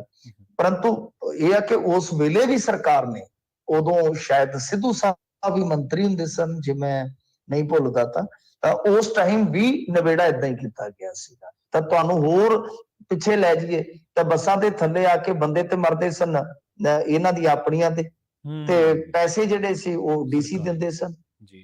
ਉਹ ਵੀ ਤੇ ਚੀਜ਼ਾਂ ਗਲਤ ਨੇ ਨਾ। ਪਰ ਕੀ ਕਰੀਏ ਹੁਣ, ਜਿਨ੍ਹਾਂ ਦੇ ਹੱਥ ਸੱਤਾ ਹੈ ਉਹ ਫਿਰ ਆਪਣੇ ਹਿਸਾਬ ਕਿਤਾਬ ਨਾਲ ਜਦੋਂ ਉਹਨਾਂ ਦੇ ਸਾਹਮਣੇ ਇਸ ਤਰ੍ਹਾਂ ਦੇ ਹਾਲਾਤ ਹੁੰਦੇ ਨੇ, ਉਹ ਨਵੇੜਾ ਕਰਨ ਦਾ ਕਰਦੇ ਕਿ ਜਲਦੀ ਤੋਂ ਜਲਦੀ ਬਈ ਮਸਲਾ ਜਿਹੜਾ ਹੱਲ ਹੋ ਜਾਏ, ਜ਼ਿਆਦਾ ਅਸੀਂ ਨਾ ਫਸੀਏ। ਜੀ ਅਗਲੇ ਕਾਲਰ ਨੇ ਜੀ ਰਾਜ ਜੀ। ਸਤਿ ਸ਼੍ਰੀ ਅਕਾਲ ਰਾਜ ਜੀ, ਤੁਸੀਂ ਆਉਣੇ ਹੋ ਜੀ, ਆਪਣਾ ਸਵਾਲ ਕਰ ਸਕਦੇ ਹੋ। ਰਾਜ ਜੀ ਸਤਿ ਸ਼੍ਰੀ ਅਕਾਲ ਜੀ, ਤੁਸੀਂ ਆਉਣੇ ਹੋ ਜੀ। ਹਾਂਜੀ ਰਾਜ ਬੋਲਦਾ ਜੀ। ਹਾਂਜੀ ਰਾਜ ਜੀ ਬੋਲੋ ਜੀ। ਹਾਂਜੀ ਮਿੰਟੂ ਜੀ ਸਤਿ ਸ਼੍ਰੀ ਅਕਾਲ। ਸਤਿ ਸ਼੍ਰੀ ਅਕਾਲ ਸਰ। ਹਾਂਜੀ ਸਤਿ ਸ਼੍ਰੀ ਅਕਾਲ। ਹਾਂਜੀ ਮਿੰਟੂ ਜੀ, ਜਿਹੜਾ ਇਹ 82 ਦਾ ਜਾਂ 84 ਤੋਂ ਪਹਿਲਾਂ ਵਾਲਾ ਦੌਰ ਸੀ, ਜਦੋਂ ਇਹ ਆਪਣੇ ਖਾੜਕੂਵਾਦ ਸ਼ੁਰੂ ਹੋਇਆ, ਤੁਸੀਂ ਸ਼ਾਇਦ ਤੁਹਾਨੂੰ ਸੁਰਤ ਨਾ ਹੋਵੇ ਉਸ ਨਹੀਂ ਮੈਂ ਤਾਂ ਉਦੋਂ ਸ਼ਾਇਦ ਸੰਸਾਰ 'ਚ ਹੀ ਨਹੀਂ ਹੋਵਾਂਗਾ ਜਦੋਂ 78 ਤੋਂ ਪਿੱਛੇ ਵਾਲਾ ਕੰਮ ਚੱਲਿਆ। ਉਸ ਤੋਂ ਪਹਿਲਾਂ 78 79 ਦੇ ਸਾਡਾ ਜਨਮ ਹੈ। ਹਾਂ 78 ਮਤਲਬ ਕਿ ਅਰਲੀ 80 ਦੇ ਵਿੱਚ। ਤੇ ਉਹ ਬਿਲਕੁਲ ਸੇਮ ਜਿਹੜੀ ਸਟੋਰੀ ਨਾ ਹੁਣ ਮਤਲਬ ਕਿ ਜਿਹੜਾ ਇਤਿਹਾਸ ਦੁਹਰਾਇਆ ਜਾ ਰਿਹਾ, ਇੱਕ ਚੀਜ਼ ਮਿਲਦੀ ਆ ਉਸ ਚੀਜ਼ ਨਾਲ, ਕਿਉਂਕਿ ਇੱਕ ਸ਼ਖਸੀਅਤ ਨੂੰ ਜਿਵੇਂ ਧਾਰਮਿਕ ਸ਼ਖਸੀਅਤ ਨੂੰ ਉਭਾਰਿਆ ਜਾ ਰਿਹਾ ਸੀ, ਜਿਵੇਂ ਉਸ ਵੇਲੇ ਭਿੰਡਰਾਂਵਾਲਾ ਸੀ, ਇਸ ਵੇਲੇ ਅੰਮ੍ਰਿਤਪਾਲ। ਉਸੇ ਤਰ੍ਹਾਂ ਉਦੋਂ ਨਿਰੰਕਾਰੀਆਂ ਦੇ ਕਤਲ ਹੁੰਦੇ ਸੀ ਤੇ ਹਿੰਦੂ ਆਗੂਆਂ ਦੇ ਕਤਲ ਹੁੰਦੇ ਸੀ। ਉਸੇ ਤਰ੍ਹਾਂ ਉਦੋਂ ਲਾਲਾ ਜਗਤ ਨਾਰਾਇਣ ਤੇ ਨਿਰੰਕਾਰੀਆਂ ਦੇ ਹੋਰ ਇਸ ਤਰ੍ਹਾਂ ਦੇ ਜਿਹੜੇ ਮਤਲਬ ਕਿ ਗਰਮ ਖਿਆਲੀ ਹਿੰਦੂ ਸੀ, ਲਾਲਾ ਜਗਤ ਨਾਰਾਇਣ ਵੀ ਇਹਨਾਂ ਵਰਗਾ ਸੀ, ਸੂਰੀ ਹੋਣਾ ਵਰਗਾ, ਉਹਨਾਂ ਦੇ ਕਤਲ ਹੋਏ। ਤੇ ਬਿਲਕੁਲ ਸੇਮ ਚੀਜ਼ ਹੋ ਰਹੀ ਆ। ਉਸ ਵੇਲੇ ਕਹਿੰਦੇ ਸੀਗੇ ਬਈ ਗਿਆਨੀ ਜੈਲ ਸਿੰਘ ਤੇ ਦਰਬਾਰਾ ਸਿੰਘ ਦੀ ਆਪਸ ਵਿੱਚ ਟਸਲਬਾਜ਼ੀ ਹੈ ਜਿਹੜਾ ਪੰਜਾਬ ਦਾ ਮਾਹੌਲ ਖਰਾਬ ਕਰ ਰਹੀ ਹੈ। ਇਸ ਵੇਲੇ ਆਮ ਆਦਮੀ ਪਾਰਟੀ ਤੇ ਉਹੀ ਬੀਜੇਪੀ ਜਿਹੜੀ ਦਿੱਲੀ 'ਚ ਬੈਠੀ ਹੈ, ਉਹਨਾਂ ਦੀ ਟਸਲਬਾਜ਼ੀ ਪੰਜਾਬ ਦਾ ਇਤਿਹਾਸ ਖਰਾਬ ਕਰ ਰਹੀ ਹੈ। ਕਿ ਹੁਣ ਭਗਵੰਤ ਮਾਨ ਦੀ ਇਹ ਡਿਊਟੀ ਨਹੀਂ ਬਣਦੀ ਕਿ ਜੇ ਉਸ ਮਾਹੌਲ ਨੂੰ ਬਣਾਉਣਾ, ਉਹਨੇ ਸਰਕਾਰ ਨਾਲ ਪਾਵਰ ਨਾਲ ਚਿਪਕੇ ਰਹਿਣਾ ਜਾਂ ਲੋਕਾਂ ਨੂੰ ਅਸਲੀਅਤ ਦੱਸੇ ਤੇ ਜਾਂ ਇਹ ਤੇ ਕੰਟਰੋਲ ਕਰੇ। ਇਹਦੀ ਜ਼ਿੰਮੇਵਾਰੀ ਸੋ ਸਾਰਿਆਂ ਨਾਲੋਂ ਜ਼ਿਆਦਾ ਆਮ ਆਦਮੀ ਸਰਕਾਰ ਦੀ ਬਣਦੀ ਹੈ, ਜਿਹੜੀ ਕਿ ਮੌਕੇ ਸਿਰ ਨਾ ਤਾਂ ਲੋਕਾਂ ਨੂੰ ਸਹੀ ਦਿਸ਼ਾ ਦੇ ਰਹੀ ਹੈ ਤੇ ਨਾ ਹੀ ਕੋਈ ਕੁਛ ਕਰ ਰਹੀ ਹੈ, ਕੋਈ ਐਕਸ਼ਨ ਕਰ ਰਹੀ ਹੈ। ਇਹਦੇ ਬਾਰੇ ਦੱਸੋ ਜੀ। ਨਹੀਂ ਸਰ, ਮੈਨੂੰ ਤਾਂ ਕਦੇ ਕਦੇ ਇਉਂ ਲੱਗਦਾ ਕਿ ਅੱਧ-ਪਚੱਦੀ ਭਾਜਪਾ ਦੀ ਹੋਈ ਸਰਕਾਰ ਚੱਲਣ ਰਹੀ ਹੈ ਜੀ। BSF ਦੇ ਦਾਇਰੇ ਦਾ ਰੌਲਾ ਪਾਉਣ ਵਾਲੇ ਬੰਦੇ ਆਪ ਹੀ BSF ਦੇ DG ਨਾਲ ਜਾ ਕੇ ਬੈਠ ਗਏ। ਆਪ ਹੀ ਇਹਨਾਂ ਨੇ ਅਗਨੀਵੀਰ ਸਕੀਮ ਦੀ ਯੋਜਨਾ ਦੀ ਮੁਖਾਲਫਤ ਕੀਤੀ ਤੇ ਮੁੜ ਕੇ ਆਪ ਹੀ ਜਾ ਕੇ ਤੇ ਅਗਨੀਵੀਰ ਦੇ ਹੱਕ ਦੇ ਵਿੱਚ ਕਹਿੰਦੇ ਕਿ ਭਰਤੀਆਂ 'ਚ ਸਹਿਯੋਗ ਕਰੋ, ਅਸੀਂ ਕਰਾਂਗੇ ਜੀ। ਆਪ ਹੀ ਰਾਜਪਾਲ ਦੇ ਨਾਲ ਆਡਾ ਲੈ ਕੇ ਆਪ ਹੀ ਰਾਜਪਾਲ ਜੀ ਦੇ ਨਾਲ ਉੱਥੇ ਇਕੱਠਿਆਂ ਨੇ ਲੰਗਰ ਵੀ ਛਕ ਲਿਆ। ਚਲੋ ਲੰਗਰ ਪੰਗਤ 'ਚ ਬਹਿ ਕੇ ਛਕਣਾ ਕੋਈ ਮਾੜੀ ਗੱਲ ਨਹੀਂ ਹੈ, ਪਰ ਅੱਜ ਹੁਣ ਇੱਧਰ ਕਿੱਧਰ ਗਈ ਟਸਲ ਦੋਨਾਂ ਦੀ ਜੀ। ਤੋ ਇਹ ਚੀਜ਼ਾਂ ਜੇ ਤੁਸੀਂ ਦੇਖ ਰਹੇ ਹੋ ਐਡੀ ਦੂਰ ਬੈਠੇ, ਇਹ ਚੀਜ਼ਾਂ ਜੇ ਅਸੀਂ ਦੇਖ ਰਹੇ ਹਾਂ ਤੇ ਜੇ ਇਹ ਚੀਜ਼ਾਂ ਇਹਨਾਂ ਨੂੰ ਨਹੀਂ ਦਿਸਦੀਆਂ ਤੇ ਫਿਰ ਕਾਹਦੇ ਹਾਕਮ ਨੇ? ਜਿਸ ਤਰ੍ਹਾਂ ਦੀ ਕੋਈ ਵੀ ਗੱਲ ਆ, ਜਿਸ ਤਰ੍ਹਾਂ ਦਾ ਲੱਗਦਾ ਖਤਰਾ, ਤਾਂ ਤੁਹਾਨੂੰ ਸਟੈਪ ਚੁੱਕਣੇ ਚਾਹੀਦੇ ਆ। ਇਹੀ ਗੱਲ ਅੱਜ ਅਕਾਲੀਆਂ ਨੇ ਵੀ ਕਹੀ ਹੈ ਕਿ ਪੰਜਾਬ ਦੇ ਹਾਲਾਤ ਬਈ ਪੈਰੋਂ ਪੈਰ ਵਿਗੜ ਰਹੇ ਆ ਤਾਂ ਸਰਕਾਰ ਕੁਝ ਕਰ ਨਹੀਂ ਰਹੀ ਹੈ। ਕਰ ਕਿਉਂ ਨਹੀਂ ਰਹੀ? ਤਾਂ ਇਹਨਾਂ ਨੂੰ ਸਟੈਪ ਚੁੱਕਣੇ ਚਾਹੀਦੇ ਆ। ਤਾਂ ਦੇਖੋ ਕੋਈ ਵੀ ਆ, ਬਿਲਕੁਲ ਮੈਂ ਤੇ ਇਸ ਹੱਕ ਦੇ ਵਿੱਚ ਆ ਕਿ ਅਮਨ ਸ਼ਾਂਤੀ ਜਿਹੜੀ ਆ ਉਹ ਸਾਡੇ ਲਈ ਪਹਿਲ ਹੋਣੀ ਚਾਹੀਦੀ ਹੈ। ਉਹਨੂੰ ਬਰਕਰਾਰ ਰੱਖਣਾ ਸਭ ਦਾ ਫਰਜ਼ ਆ। ਕਿਸੇ ਇੱਕ ਧਿਰ ਤੇ ਆਪਾਂ ਉਹ ਲਾਗੂ ਨਹੀਂ ਕਰ ਸਕਦੇ, ਪਰ ਉਹ ਲਾਗੂ ਮਤਲਬ ਕਿ ਕਿਸ ਤਰ੍ਹਾਂ ਕਰਵਾਉਣਾ ਸਰਕਾਰ ਦਾ ਜ਼ਿੰਮੇਵਾਰ ਜੀ। ਹੁਣ ਸਰਕਾਰ ਤੇ ਨਜ਼ਰ ਹੀ ਆਹੀ ਤੇ ਮੈਂ ਗੱਲ ਕਹਿ ਕੇ ਹਟਿਆ ਸਰਦਾਰ ਸਾਹਿਬ, ਤੁਸੀਂ ਸ਼ਾਇਦ ਸੁਣੀ ਨਹੀਂ ਹੋਏਗੀ। ਹਾਈ ਤੇ ਮੈਂ ਗੱਲ ਕਹਿ ਕੇ ਆਇਆ ਕਿ ਸਾਨੂੰ ਮੁੱਖ ਮੰਤਰੀ ਦੀ ਜ਼ਰੂਰਤ ਆ ਤੇ ਮੁੱਖ ਮੰਤਰੀ ਤੇ ਬਣਿਆ ਪਿਆ ਪ੍ਰਚਾਰ ਮੰਤਰੀ। ਉਹ ਸਵੇਰੇ ਅਸੀਂ ਵੇਖਦੇ ਹਾਂ ਗੁਜਰਾਤ ਹੁੰਦਾ ਤੇ ਸ਼ਾਮ ਨੂੰ ਹਿਮਾਚਲ ਦੀ ਪਹਾੜੀ ਤੇ ਚੜਿਆ ਬੈਠਾ ਹੁੰਦਾ। ਅਗਲੀ ਸਵੇਰ ਦੀ ਕਰੀਏ ਕੀ ਜੀ। ਇਸ ਕਰਕੇ ਜ਼ਰੂਰਤ ਇਸੇ ਗੱਲ ਦੀ ਹੈ ਕਿ ਮੁੱਖ ਮੰਤਰੀ ਸਾਹਿਬ ਆਪਣਾ ਘਰ ਵੇਖਣ, ਘਰ ਸੰਭਾਲਣ। ਘਰ ਦੇ ਹਾਲਾਤ ਮੈਂ ਵੀ ਗੱਲ ਜ਼ਿੰਮੇਵਾਰੀ ਨਾਲ ਕਹਿਣਾ ਤੁਹਾਨੂੰ, ਘਰ ਦੇ ਹਾਲਾਤ ਹੁਣ ਇਹੋ ਜਿਹੇ ਨਾਜ਼ੁਕ ਆ ਕਿ ਡਰ ਭੈ ਆਉਂਦਾ ਹੈ ਜੀ। ਪੰਜਾਬ ਦੇ ਵਿੱਚ ਜਿਹੋ ਜਿਹੇ ਹਾਲਾਤ ਬਣੇ ਆ, ਡਰ ਭੈ ਆਉਂਦਾ ਕਿਉਂਕਿ ਸਿਕਿਉਰਿਟੀ ਦੇ ਵਿੱਚ 2 ਕਤਲ ਹੋ ਜਾਣੇ ਤੇ ਇਹ ਇੱਕ ਬਹੁਤ ਵੱਡਾ ਡਰ ਆ, ਭੈ ਦਾ ਸਬਬ ਹੈ ਕਿ ਯਾਰ ਇੱਥੇ ਬੰਦੇ ਦੀ ਸੇਫਟੀ ਦਾ ਕੋਈ ਤੌਰ ਤਰੀਕਾ ਹੈ ਹੀ ਨਹੀਂ ਹੈ। तो इस करके ਇਹਨਾਂ ਨੂੰ ਵੇਖਣਾ ਪਵੇਗਾ, ਵਿਚਾਰਨਾ ਪਵੇਗਾ। ਜੇ ਐਸਾ ਲੱਗਦਾ, ਮੈਂ ਤਾਂ ਅੱਗੇ ਸਵਾਲ ਖੜੇ ਕਰ ਰਿਹਾ ਕਿ ਇਹ ਪ੍ਰਯੋਗਸ਼ਾਲਾ ਬਣ ਰਹੀ ਹੈ। ਮੈਂ ਵੀ ਥੋੜਾ ਜਿਹਾ ਇਤਿਹਾਸ ਪੜ੍ਹਿਆ ਜੀ, ਮੈਂ ਤੁਹਾਡੇ ਜਿੰਨਾ ਤਾਂ ਨਹੀਂ ਪੜ੍ਹਿਆ, ਮੈਂ ਉਦੋਂ ਜੰਮਿਆ ਨਹੀਂ ਸੀਗਾ। ਤੇ ਇਹ ਚੀਜ਼ਾਂ ਜਦੋਂ ਤੁਸੀਂ ਉਹਦਾ ਸਿੱਟਾ ਕੱਢੋਗੇ ਤਾਂ ਸਿੱਟਾ ਇਹ ਬਣਦਾ ਕਿ ਉਦੋਂ ਵੀ ਪੰਜਾਬ ਨੂੰ ਪ੍ਰਯੋਗਸ਼ਾਲਾ ਹੀ ਬਣਾਇਆ ਗਿਆ ਜੀ। ਤਾਂ ਉਦੋਂ ਵੀ ਕੌਮਾਂਤਰੀ ਏਜੰਸੀਆਂ ਇਨਵੋਲਵ ਸਨ। ਤੁਸੀਂ ਖੁਦ ਪੜ੍ਹੇ ਲਿਖੇ ਹੋ, ਤੁਸੀਂ NRI ਸਭ ਕੁਝ ਜਾਣਦੇ ਹੋ, ਮੇਰੇ ਤੋਂ ਜਿਹੜੇ ਵੱਡੇ ਹੋ। ਚਲੋ ਮੇਰੀ ਉਮਰ ਥੋੜੀ ਤੁਹਾਡੇ ਤੋਂ ਛੋਟੀ, ਤੁਹਾਨੂੰ ਸਭ ਨੂੰ ਪਤਾ ਹੈ ਕਿ ਰਸ਼ੀਆ ਵੀ ਇਨਵੋਲਵ ਹੋ ਗਿਆ, UK ਵੀ ਇਨਵੋਲਵ ਹੋ ਗਿਆ, US ਵੀ ਇਨਵੋਲਵ ਹੋ ਗਿਆ, ਇਜ਼ਰਾਈਲ ਵੀ ਇਨਵੋਲਵ ਹੋਇਆ ਜੀ। ਪਾਕਿਸਤਾਨ, ਤਾਂ ਫਿਰ ਕਿਹਦਾ ਨੁਕਸਾਨ ਹੋਇਆ ਸੀ? ਨੁਕਸਾਨ ਸਾਰਾ ਹੋ ਗਿਆ ਪੰਜਾਬ ਦਾ ਜੀ। ਇਹ ਚੀਜ਼ਾਂ ਜਿਹੜੀਆਂ ਨੇ ਉਹ ਬਿਲਕੁਲ ਕੌਮਾਂਤਰੀ ਏਜੰਸੀਆਂ ਦਾ ਜਾਲ ਇਹੋ ਜਿਹਾ ਹੁੰਦਾ ਪ੍ਰਵੀਨ ਜੀ, ਨਹੀਂ ਪਤਾ ਲੱਗਦਾ, ਆਮ ਪਿਆਦੇ ਨੂੰ ਨਹੀਂ ਪਤਾ ਲੱਗਦਾ ਉਹ ਕੀ ਕਰ ਰਿਹਾ। ਸਹੀ। ਜੋਗਾ ਸਿੰਘ ਜੀ, ਸਤਿ ਸ਼੍ਰੀ ਅਕਾਲ। ਜੋਗਾ ਸਿੰਘ ਜੀ, ਤੁਸੀਂ ਆਉਣੇ ਰਹੇ ਜੀ। ਹਾਂ ਜੀ, ਸਤਿ ਸ਼੍ਰੀ ਅਕਾਲ ਪ੍ਰਵੀਨ ਜੀ। ਹੁਣ ਜੀ ਮੇਰਾ ਸਵਾਲ ਇੱਕ ਇਹਨਾਂ ਛੋਟਾ ਜਿਹਾ ਹੋ ਰਿਹਾ ਜੀ। ਜਿਹੜਾ ਭਗਵੰਤ ਮਾਨ ਹੈ, ਜੋ ਮਿਨਿਸਟਰ ਜਿਹੜੀ ਜਗ੍ਹਾ ਗੁਜਰਾਤ 'ਚ ਬੈਠੇ ਹੈ, ਕਦੇ ਭਗਵੰਤ ਮਾਨ ਜੀ ਕਦੇ ਹਿਮਾਚਲ ਜਾ ਜਾਂਦਾ। ਇਹ ਭਾਰਤੀ ਖਰਚੇ ਦੇ ਚੱਲ ਰਹੇ ਜਾਂ ਸਰਕਾਰੀ ਇਹਦੇ ਡੀਏਵੀ ਹੁਣ ਟੀਵੀ ਪੈਂਦੇ ਇਹਨਾਂ ਦੇ ਜੀ? ਜੀ ਜੀ ਜੀ ਦੱਸ ਦਿੰਦੇ ਨਹੀਂ ਸਰਕਾਰੀ ਖਰਚੇ ਤੇ ਛੱਡੋ ਤੁਸੀਂ ਜੋਗਾ ਸਿੰਘ ਜੀ, ਇਹ ਤਾਂ ਪ੍ਰਾਈਵੇਟ ਜੈਟ ਹਾਇਰ ਕਰ ਰਹੇ ਨੇ। ਜਹਾਜ਼ ਆਪਦਾ ਕੋਲ ਹੈਗਾ ਸਾਡੇ ਕੋਲ, ਜਿਹੜਾ ਉਹ ਭੂਣ ਰੰਗਾ ਜਿਹਾ ਨਹੀਂ ਤੁਸੀਂ ਦੇਖਿਆ, ਉਹ ਤਾਂ ਸਾਡੇ ਕੋਲ ਹੈਗਾ ਹੀ ਆ। ਇਸ ਤੋਂ ਇਲਾਵਾ ਇਹ ਪ੍ਰਾਈਵੇਟ ਜੈਟ ਹਾਇਰ ਕਰਨ ਜਾ ਰਹੇ ਆ। ਔਰ ਕਮਾਲ ਦੀ ਗੱਲ ਹੈ, ਵੇਖ ਲਓ ਇਹ ਕੱਟੜ ਇਮਾਨਦਾਰ ਇਹਨਾਂ ਨੇ ਨਾ ਕੋਟੇਸ਼ਨ ਮੰਗੀ ਹੈ, ਨਾ ਕੋਈ ਟੈਂਡਰ ਪ੍ਰਕਿਰਿਆ ਅਪਣਾਈ ਹੈ। ਸਿੱਧਾ ਕੰਪਨੀ ਨੂੰ ਕਿਹਾ ਕਿ ਆ ਜਾਓ ਦਿਓ, ਤੇ ਉਹ ਦਿੱਲੀ ਦੀ ਕੰਪਨੀ ਹੈ। ਇਹ ਜਿਹੜਾ ਪੰਜਾਬ ਵਾਲਾ ਜੀ, ਜਿਹੜਾ ਪੰਜਾਬ ਵਾਲਾ ਮਿੰਟੂ ਜੀ, ਇਹ ਚ ਇੱਕ ਫੈਮਿਲੀ ਬਹਿੰਦੀ ਹੈ, ਜਾਣਾ ਹੁੰਦਾ 2-3 ਫੈਮਲੀਆਂ। ਨਹੀਂ ਮੈਂ ਥੋੜਾ ਦੇਖਿਆ ਵੀ ਖਰਚਾ ਸਰਕਾਰੀ ਖਰਚਾ ਪੈਂਦਾ ਹੈ ਕਿ ਪਾਰਟੀ ਖਰਚ ਕਰਦੀ ਹੈ ਜੀ? ਜੀ ਜੀ ਨਹੀਂ, ਜੇ ਮੁੱਖ ਮੰਤਰੀ ਜਾਏਗਾ ਤੇ ਪਾਰਟੀ ਕਾਹਦਾ ਖਰਚ ਕਰੇਗੀ? ਖਰਚ ਕਰਨ ਲਈ ਅਸੀਂ ਜੋ ਬੈਠੇ ਆ ਜੀ, ਬਿਲਕੁਲ। ਮੁੱਖ ਮੰਤਰੀ ਦਾ ਖਰਚਾ ਅਸੀਂ ਕਰਾਂਗੇ ਨਾ। ਮੁੱਖ ਮੰਤਰੀ ਚੱਲਿਆ ਤਾਂ ਉਹਦੇ ਹੁਣ ਆਪਣੀ ਪੁਲਿਸ ਨਾ ਜਾਏਗੀ ਉਹਦੇ ਨਾਲ? ਜੀ ਬਿਲਕੁਲ ਜਾਏਗੀ। ਤਾਂ ਪੁਲਿਸ ਦਾ ਖਰਚਾ ਕੌਣ ਦੇਵੇਗਾ? ਹਰਿਆਣੇ ਨੇ ਥੋੜਾ ਨਾ ਦੇਣਾ। ਸੋ ਇਹ ਆ ਕਿ ਸਾਰਾ ਕੁਝ ਆਪਣੇ ਪੱਲੇ ਪੈਂਦਾ ਜੀ। ਜਦੋਂ ਪਹਿਲਾਂ ਚਰਖਾ ਕੱਤ ਕੇ ਆਇਆ, ਨਹੀਂ ਤੂੰ ਚਰਖਾ ਕੱਤਦੀ ਗਾਇਆ ਨਾ ਕਰਨੀ, ਤੇ ਉਹ ਜਦੋਂ ਚਰਖਾ ਕੱਤਣ ਗਏ ਸੀਗੇ ਉਦੋਂ ਆਰਟੀਆਈ ਪਾਈ ਸੀਗੀ, ਤਾਂ ਉਸ ਟਾਈਮ ਤਕਰੀਬਨ 60-70 ਲੱਖ ਰੁਪਇਆ ਬਣਦਾ ਸੀਗਾ ਖਰਚਿਆਂ ਦਾ। ਉਦੋਂ ਬਾਅਦ ਤਾਂ ਫਿਰ ਇਹਨਾਂ ਨੇ ਹਵਾਈ ਝੂਟਿਆਂ ਦਾ ਬਿਊਰਾ ਦੇਣਾ ਹੀ ਬੰਦ ਕਰ ਦਿੱਤਾ ਹੈ। ਤਾਂ ਇਹ ਹੁਣ ਪ੍ਰਾਈਵੇਟ ਜੈਟ ਲੈ ਰਹੇ ਆ, ਤੇ ਉਹ ਜਿਵੇਂ ਪ੍ਰਵੀਨ ਜੀ ਨੇ ਦੱਸਿਆ ਕਿ ਉਹਦੇ ਚ ਬਹੁਤੇ ਬੰਦੇ ਬਹਿੰਦੇ। ਮੈਂ ਤਾਂ ਕਦੇ ਜਹਾਜ਼ ਚ ਬੈਠਾ ਨਹੀਂ ਗਾ, ਤੇ ਮੈਨੂੰ ਤਾਂ ਲੱਗਦਾ ਕਿ ਪ੍ਰਾਈਵੇਟ ਜੈਟ ਵੀ ਛੋਟਾ ਰਹਿ ਜਾਣਾ, ਕਿਉਂਕਿ ਫੈਮਲੀਆਂ ਗਾਂ ਵੱਡੀਆਂ ਹੋਈ ਜਾਂਦੀਆਂ ਨੇ, ਬਾਲ ਬੱਚੇ ਵੀ ਹੋ ਸਕਦੇ ਆ, ਤੇ ਕਿਉਂਕਿ ਅਜੇ ਇਹਨਾਂ ਚ ਛੜੇ ਵੀ ਬਹੁਤ ਨੇ ਮੰਤਰੀਆਂ ਚ, ਤੇ ਉਹ ਸਾਰਿਆਂ ਦਾ ਟੱਬਰ ਹੋ ਗਿਆ। ਤੇ ਮੈਨੂੰ ਲੱਗਦਾ ਕਿ ਉਹਦੇ ਮਗਰ ਵੀ ਟਰਾਲੀ ਪਾਉਣੀ ਪੈਣੀ ਆ ਜਿਹੜਾ ਜੈਟ ਹਾਇਰ ਕਰਨਾ। ਜੀ ਜੀ ਜੀ ਅਗਲੇ ਕਾਲਰ ਨੇ ਜੀ ਸਾਡੇ ਗੁਰਬਚਨ ਸਿੰਘ। ਸਤਿ ਸ਼੍ਰੀ ਅਕਾਲ ਗੁਰਬਚਨ ਜੀ, ਤੁਸੀਂ ਆਉਣੇ ਰਹੋ ਜੀ। ਸਤਿ ਸ਼੍ਰੀ ਅਕਾਲ ਜੀ ਮਿੰਟੂ ਜੀ। ਦੁਨੀਆ ਦੇ ਵਿੱਚ ਬਹੁਤ ਸਾਰੇ ਕ੍ਰਾਈਮ ਹੁੰਦੇ ਆ, ਔਰ ਉਹਨਾਂ ਦੇ ਵਿੱਚੋਂ ਅਨਸੋਲਵ ਕ੍ਰਾਈਮ, ਅਣਸੁਲਝਾਏ ਕ੍ਰਾਈਮ ਵੀ ਹੁੰਦੇ ਆ, ਪਰ ਪੁਲਿਸ ਰਿਪੋਰਟ ਕਰਦੀ ਹੈਗੀ ਐਡਮਿਨਿਸਟ੍ਰੇਸ਼ਨ ਨੂੰ ਕਿ ਇੰਨੇ ਕੇਸ ਸਾਡੇ ਕੋਲੋਂ ਸੁਲਝਾਏ ਨਹੀਂ ਗਏ। ਇਹ ਪੰਜਾਬ ਵਿੱਚ ਕਿਉਂ ਨਹੀਂ ਹੋ ਰਿਹਾ ਹੈ? ਪੰਜਾਬ ਪੁਲਿਸ ਕਿਉਂ ਨਹੀਂ ਰਿਪੋਰਟ ਕਰਦੀ ਐਡਮਿਨਿਸਟ੍ਰੇਸ਼ਨ ਨੂੰ ਕਿ ਅਸੀਂ ਆਹ ਕੇਸ ਨਹੀਂ ਸੁਲਝਾ ਸਕੇ? ਨਹੀਂ ਸਰ, ਉਹ ਤਾਂ ਰਿਕਾਰਡ 'ਚ ਹੀ ਹੁੰਦੇ ਨੇ, ਅਨਟ੍ਰੇਸ ਕੇਸ ਤਾਂ ਰਿਕਾਰਡ 'ਚ ਹੀ ਪਏ ਨੇ। ਦੇਖੋ ਮੇਰੀ ਗੱਲ ਸੁਣੋ, ਰਿਕਾਰਡ ਵਿੱਚ ਹੁੰਦੇ ਆ, ਪਰ ਪਤਾ ਤਾਂ ਹੋਣਾ ਚਾਹੀਦਾ ਐਡਮਿਨਿਸਟ੍ਰੇਸ਼ਨ ਨੂੰ ਕੁਝ ਨਹੀਂ ਪਤਾ। ਨਹੀਂ ਡੀਜੀ ਜਦੋਂ ਮਰਜ਼ੀ ਡੀਜੀ ਅੰਕੜੇ ਇਕੱਠੇ ਕਰਕੇ, ਤੁਸੀਂ ਡੀਜੀ ਤੋਂ ਅੰਕੜੇ ਮੰਗਾਓ, ਸਾਰੇ ਇਕੱਠੇ ਕਰਕੇ ਤੁਹਾਡੇ ਟੇਬਲ ਤੇ ਰੱਖ ਦੇਗਾ ਇੱਕ ਅੱਧੇ ਘੰਟੇ 'ਚ। ਉਹ ਇੱਕ ਕੇਸ ਮਰਡਰ ਦਾ ਕੇਸ ਸੀਗਾ, ਮੈਨੂੰ ਕਿੰਨੇ ਚਿਰ ਹੋ ਗਿਆ ਚਿੱਠੀਆਂ ਲਿਖਦੇ ਨੂੰ, ਉਹ ਫਾਰਵਰਡ ਕਰ ਦਿੰਦੇ ਆ, ਉਹ ਗਾਂ ਜਿਹੜਾ ਹੈਗਾ ਐਨਆਰਆਈ ਪੁਲਿਸ ਸਟੇਸ਼ਨ ਉਹਨੂੰ ਕਰ ਦਿੰਦੇ ਆ, ਅਪਾਇੰਟਮੈਂਟ ਹੋ ਜਾਂਦੀ ਆ ਇਨਵੈਸਟੀਗੇਟਰ ਦੀ, ਹੁੰਦਾ ਕੁਝ ਵੀ ਨਹੀਂਗਾ ਜੀ। ਨਹੀਂ ਐਨਆਰਆਈ ਦੇ ਮਾਮਲੇ 'ਚ ਤਾਂ ਬਿਲਕੁਲ ਇੱਥੇ ਮੈਂ ਇਸ ਗੱਲ ਨਾਲ ਸਹਿਮਤ ਹਾਂ ਤੁਹਾਡੇ। ਐਨਆਰਆਈਜ਼ ਨੂੰ ਤਾਂ ਜਾਂ ਤਾਂ ਮਤਲਬ ਕਿ ਉਹਨੂੰ ਨਿਚੋੜਨ ਨੂੰ ਪੈਂਦੇ ਨੇ, ਤੇ ਜਾਂ ਫਿਰ ਉਹਨੂੰ ਮੋੜਨ ਨੂੰ ਪੈਂਦੇ ਨੇ। ਜਾਂ ਤਾਂ ਨਿਚੋੜ ਲਓ ਜਾਂ ਉਹਨੂੰ ਮੋੜ ਦਿਓ, ਬਸ ਆਹੀ ਦੋ ਇਹਨਾਂ ਦੇ ਕੋਲ ਤਰੀਕੇ ਆ। ਤੋਂ ਬਹੁਤ ਖਰਾਬ ਕਰਦੇ ਆ। ਦੇਖੋ ਨਾ ਸ਼ਾਦੀ ਦੇ ਸਮਾਗਮ 'ਚ ਜੋ ਗੰਦ ਪਾਇਆ ਠੇਕੇਦਾਰਾਂ ਨੇ, ਤੇ ਉਲਟਾ ਉਹਨਾਂ ਤੇ ਪਰਚਾ ਕਰ ਦਿੱਤਾ। ਨਾਲੇ ਵਿਚਾਰਿਆਂ ਨੇ ਕਰੋੜ 2 ਕਰੋੜ 4 ਕਰੋੜ ਕੋਈ ਖਰਚਣਾ ਸੀ, ਉਰੇ 2 ਵਿਆਹ ਸਨ ਉਹਨਾਂ ਦੇ, ਉਲਟਾ ਉਹਨਾਂ ਤੇ ਪਹਿਲਾਂ ਪਰਚਾ ਕਰ ਦਿੱਤਾ, ਫਿਰ ਉਸ ਪਰਚੇ ਨੂੰ ਵਾਪਸ ਲਿਆ।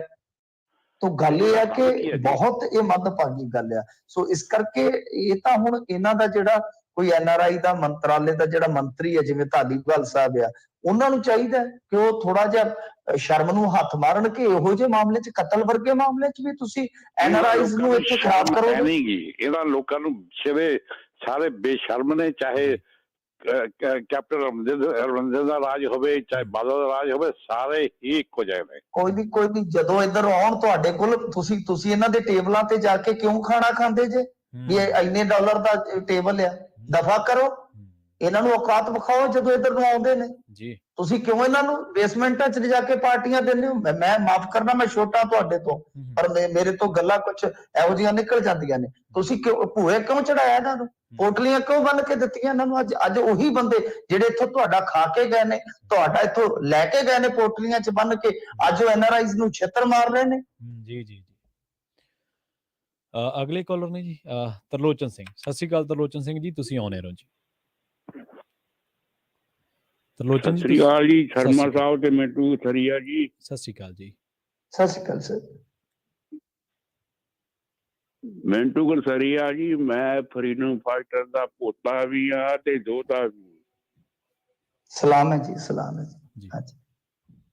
ਮੈਂ ਤਾਂ ਤੁਹਾਡਾ ਧੰਨਵਾਦ ਹੀ ਕਰਨਾ ਸੀ। ਬਾਕੀ ਗੱਲ ਇਹ ਆ ਵੀ ਕੋਈ ਬਦਲਿਆ ਤਾਂ ਉਹਦੇ ਕੁਝ ਵੀ ਨਹੀਂ, ਨਾ ਰੇਤਾ ਮਿਲਦੀ ਨਾ ਸੀਮਟ ਮਿਲਦਾ, ਮਕਾਨ ਛੇੜ ਕੇ ਬੈਠੇ ਆ ਜੀ ਜੀ। ਜੇ ਕੋਈ ਰੇਤਾ ਆਉਂਦੀ ਤਾਂ ਚੋਰ ਚੱਕ ਜਾਂਦੇ। ਪੁਲਿਸ ਵਾਲੇ ਕਹਿੰਦੀ ਵੀ ਚਿੱਟਾ ਵੀ ਤਾਂ ਖਾਣਾ ਹੀ ਹੈ ਇਹਨਾਂ ਨੇ। ਜੀ ਆ ਦੇਖ ਲਓ ਜੀ, ਆ ਦੇਖ ਲਓ ਜੀ, ਹੁਣ ਪੰਜਾਬ ਦੀ ਸੂਰਤ ਹਾਲ ਹੈ ਕਿ ਰੇਤਾ ਵੀ ਚੋਰੀ ਹੋ ਰਿਹਾ ਹੈ ਜੀ।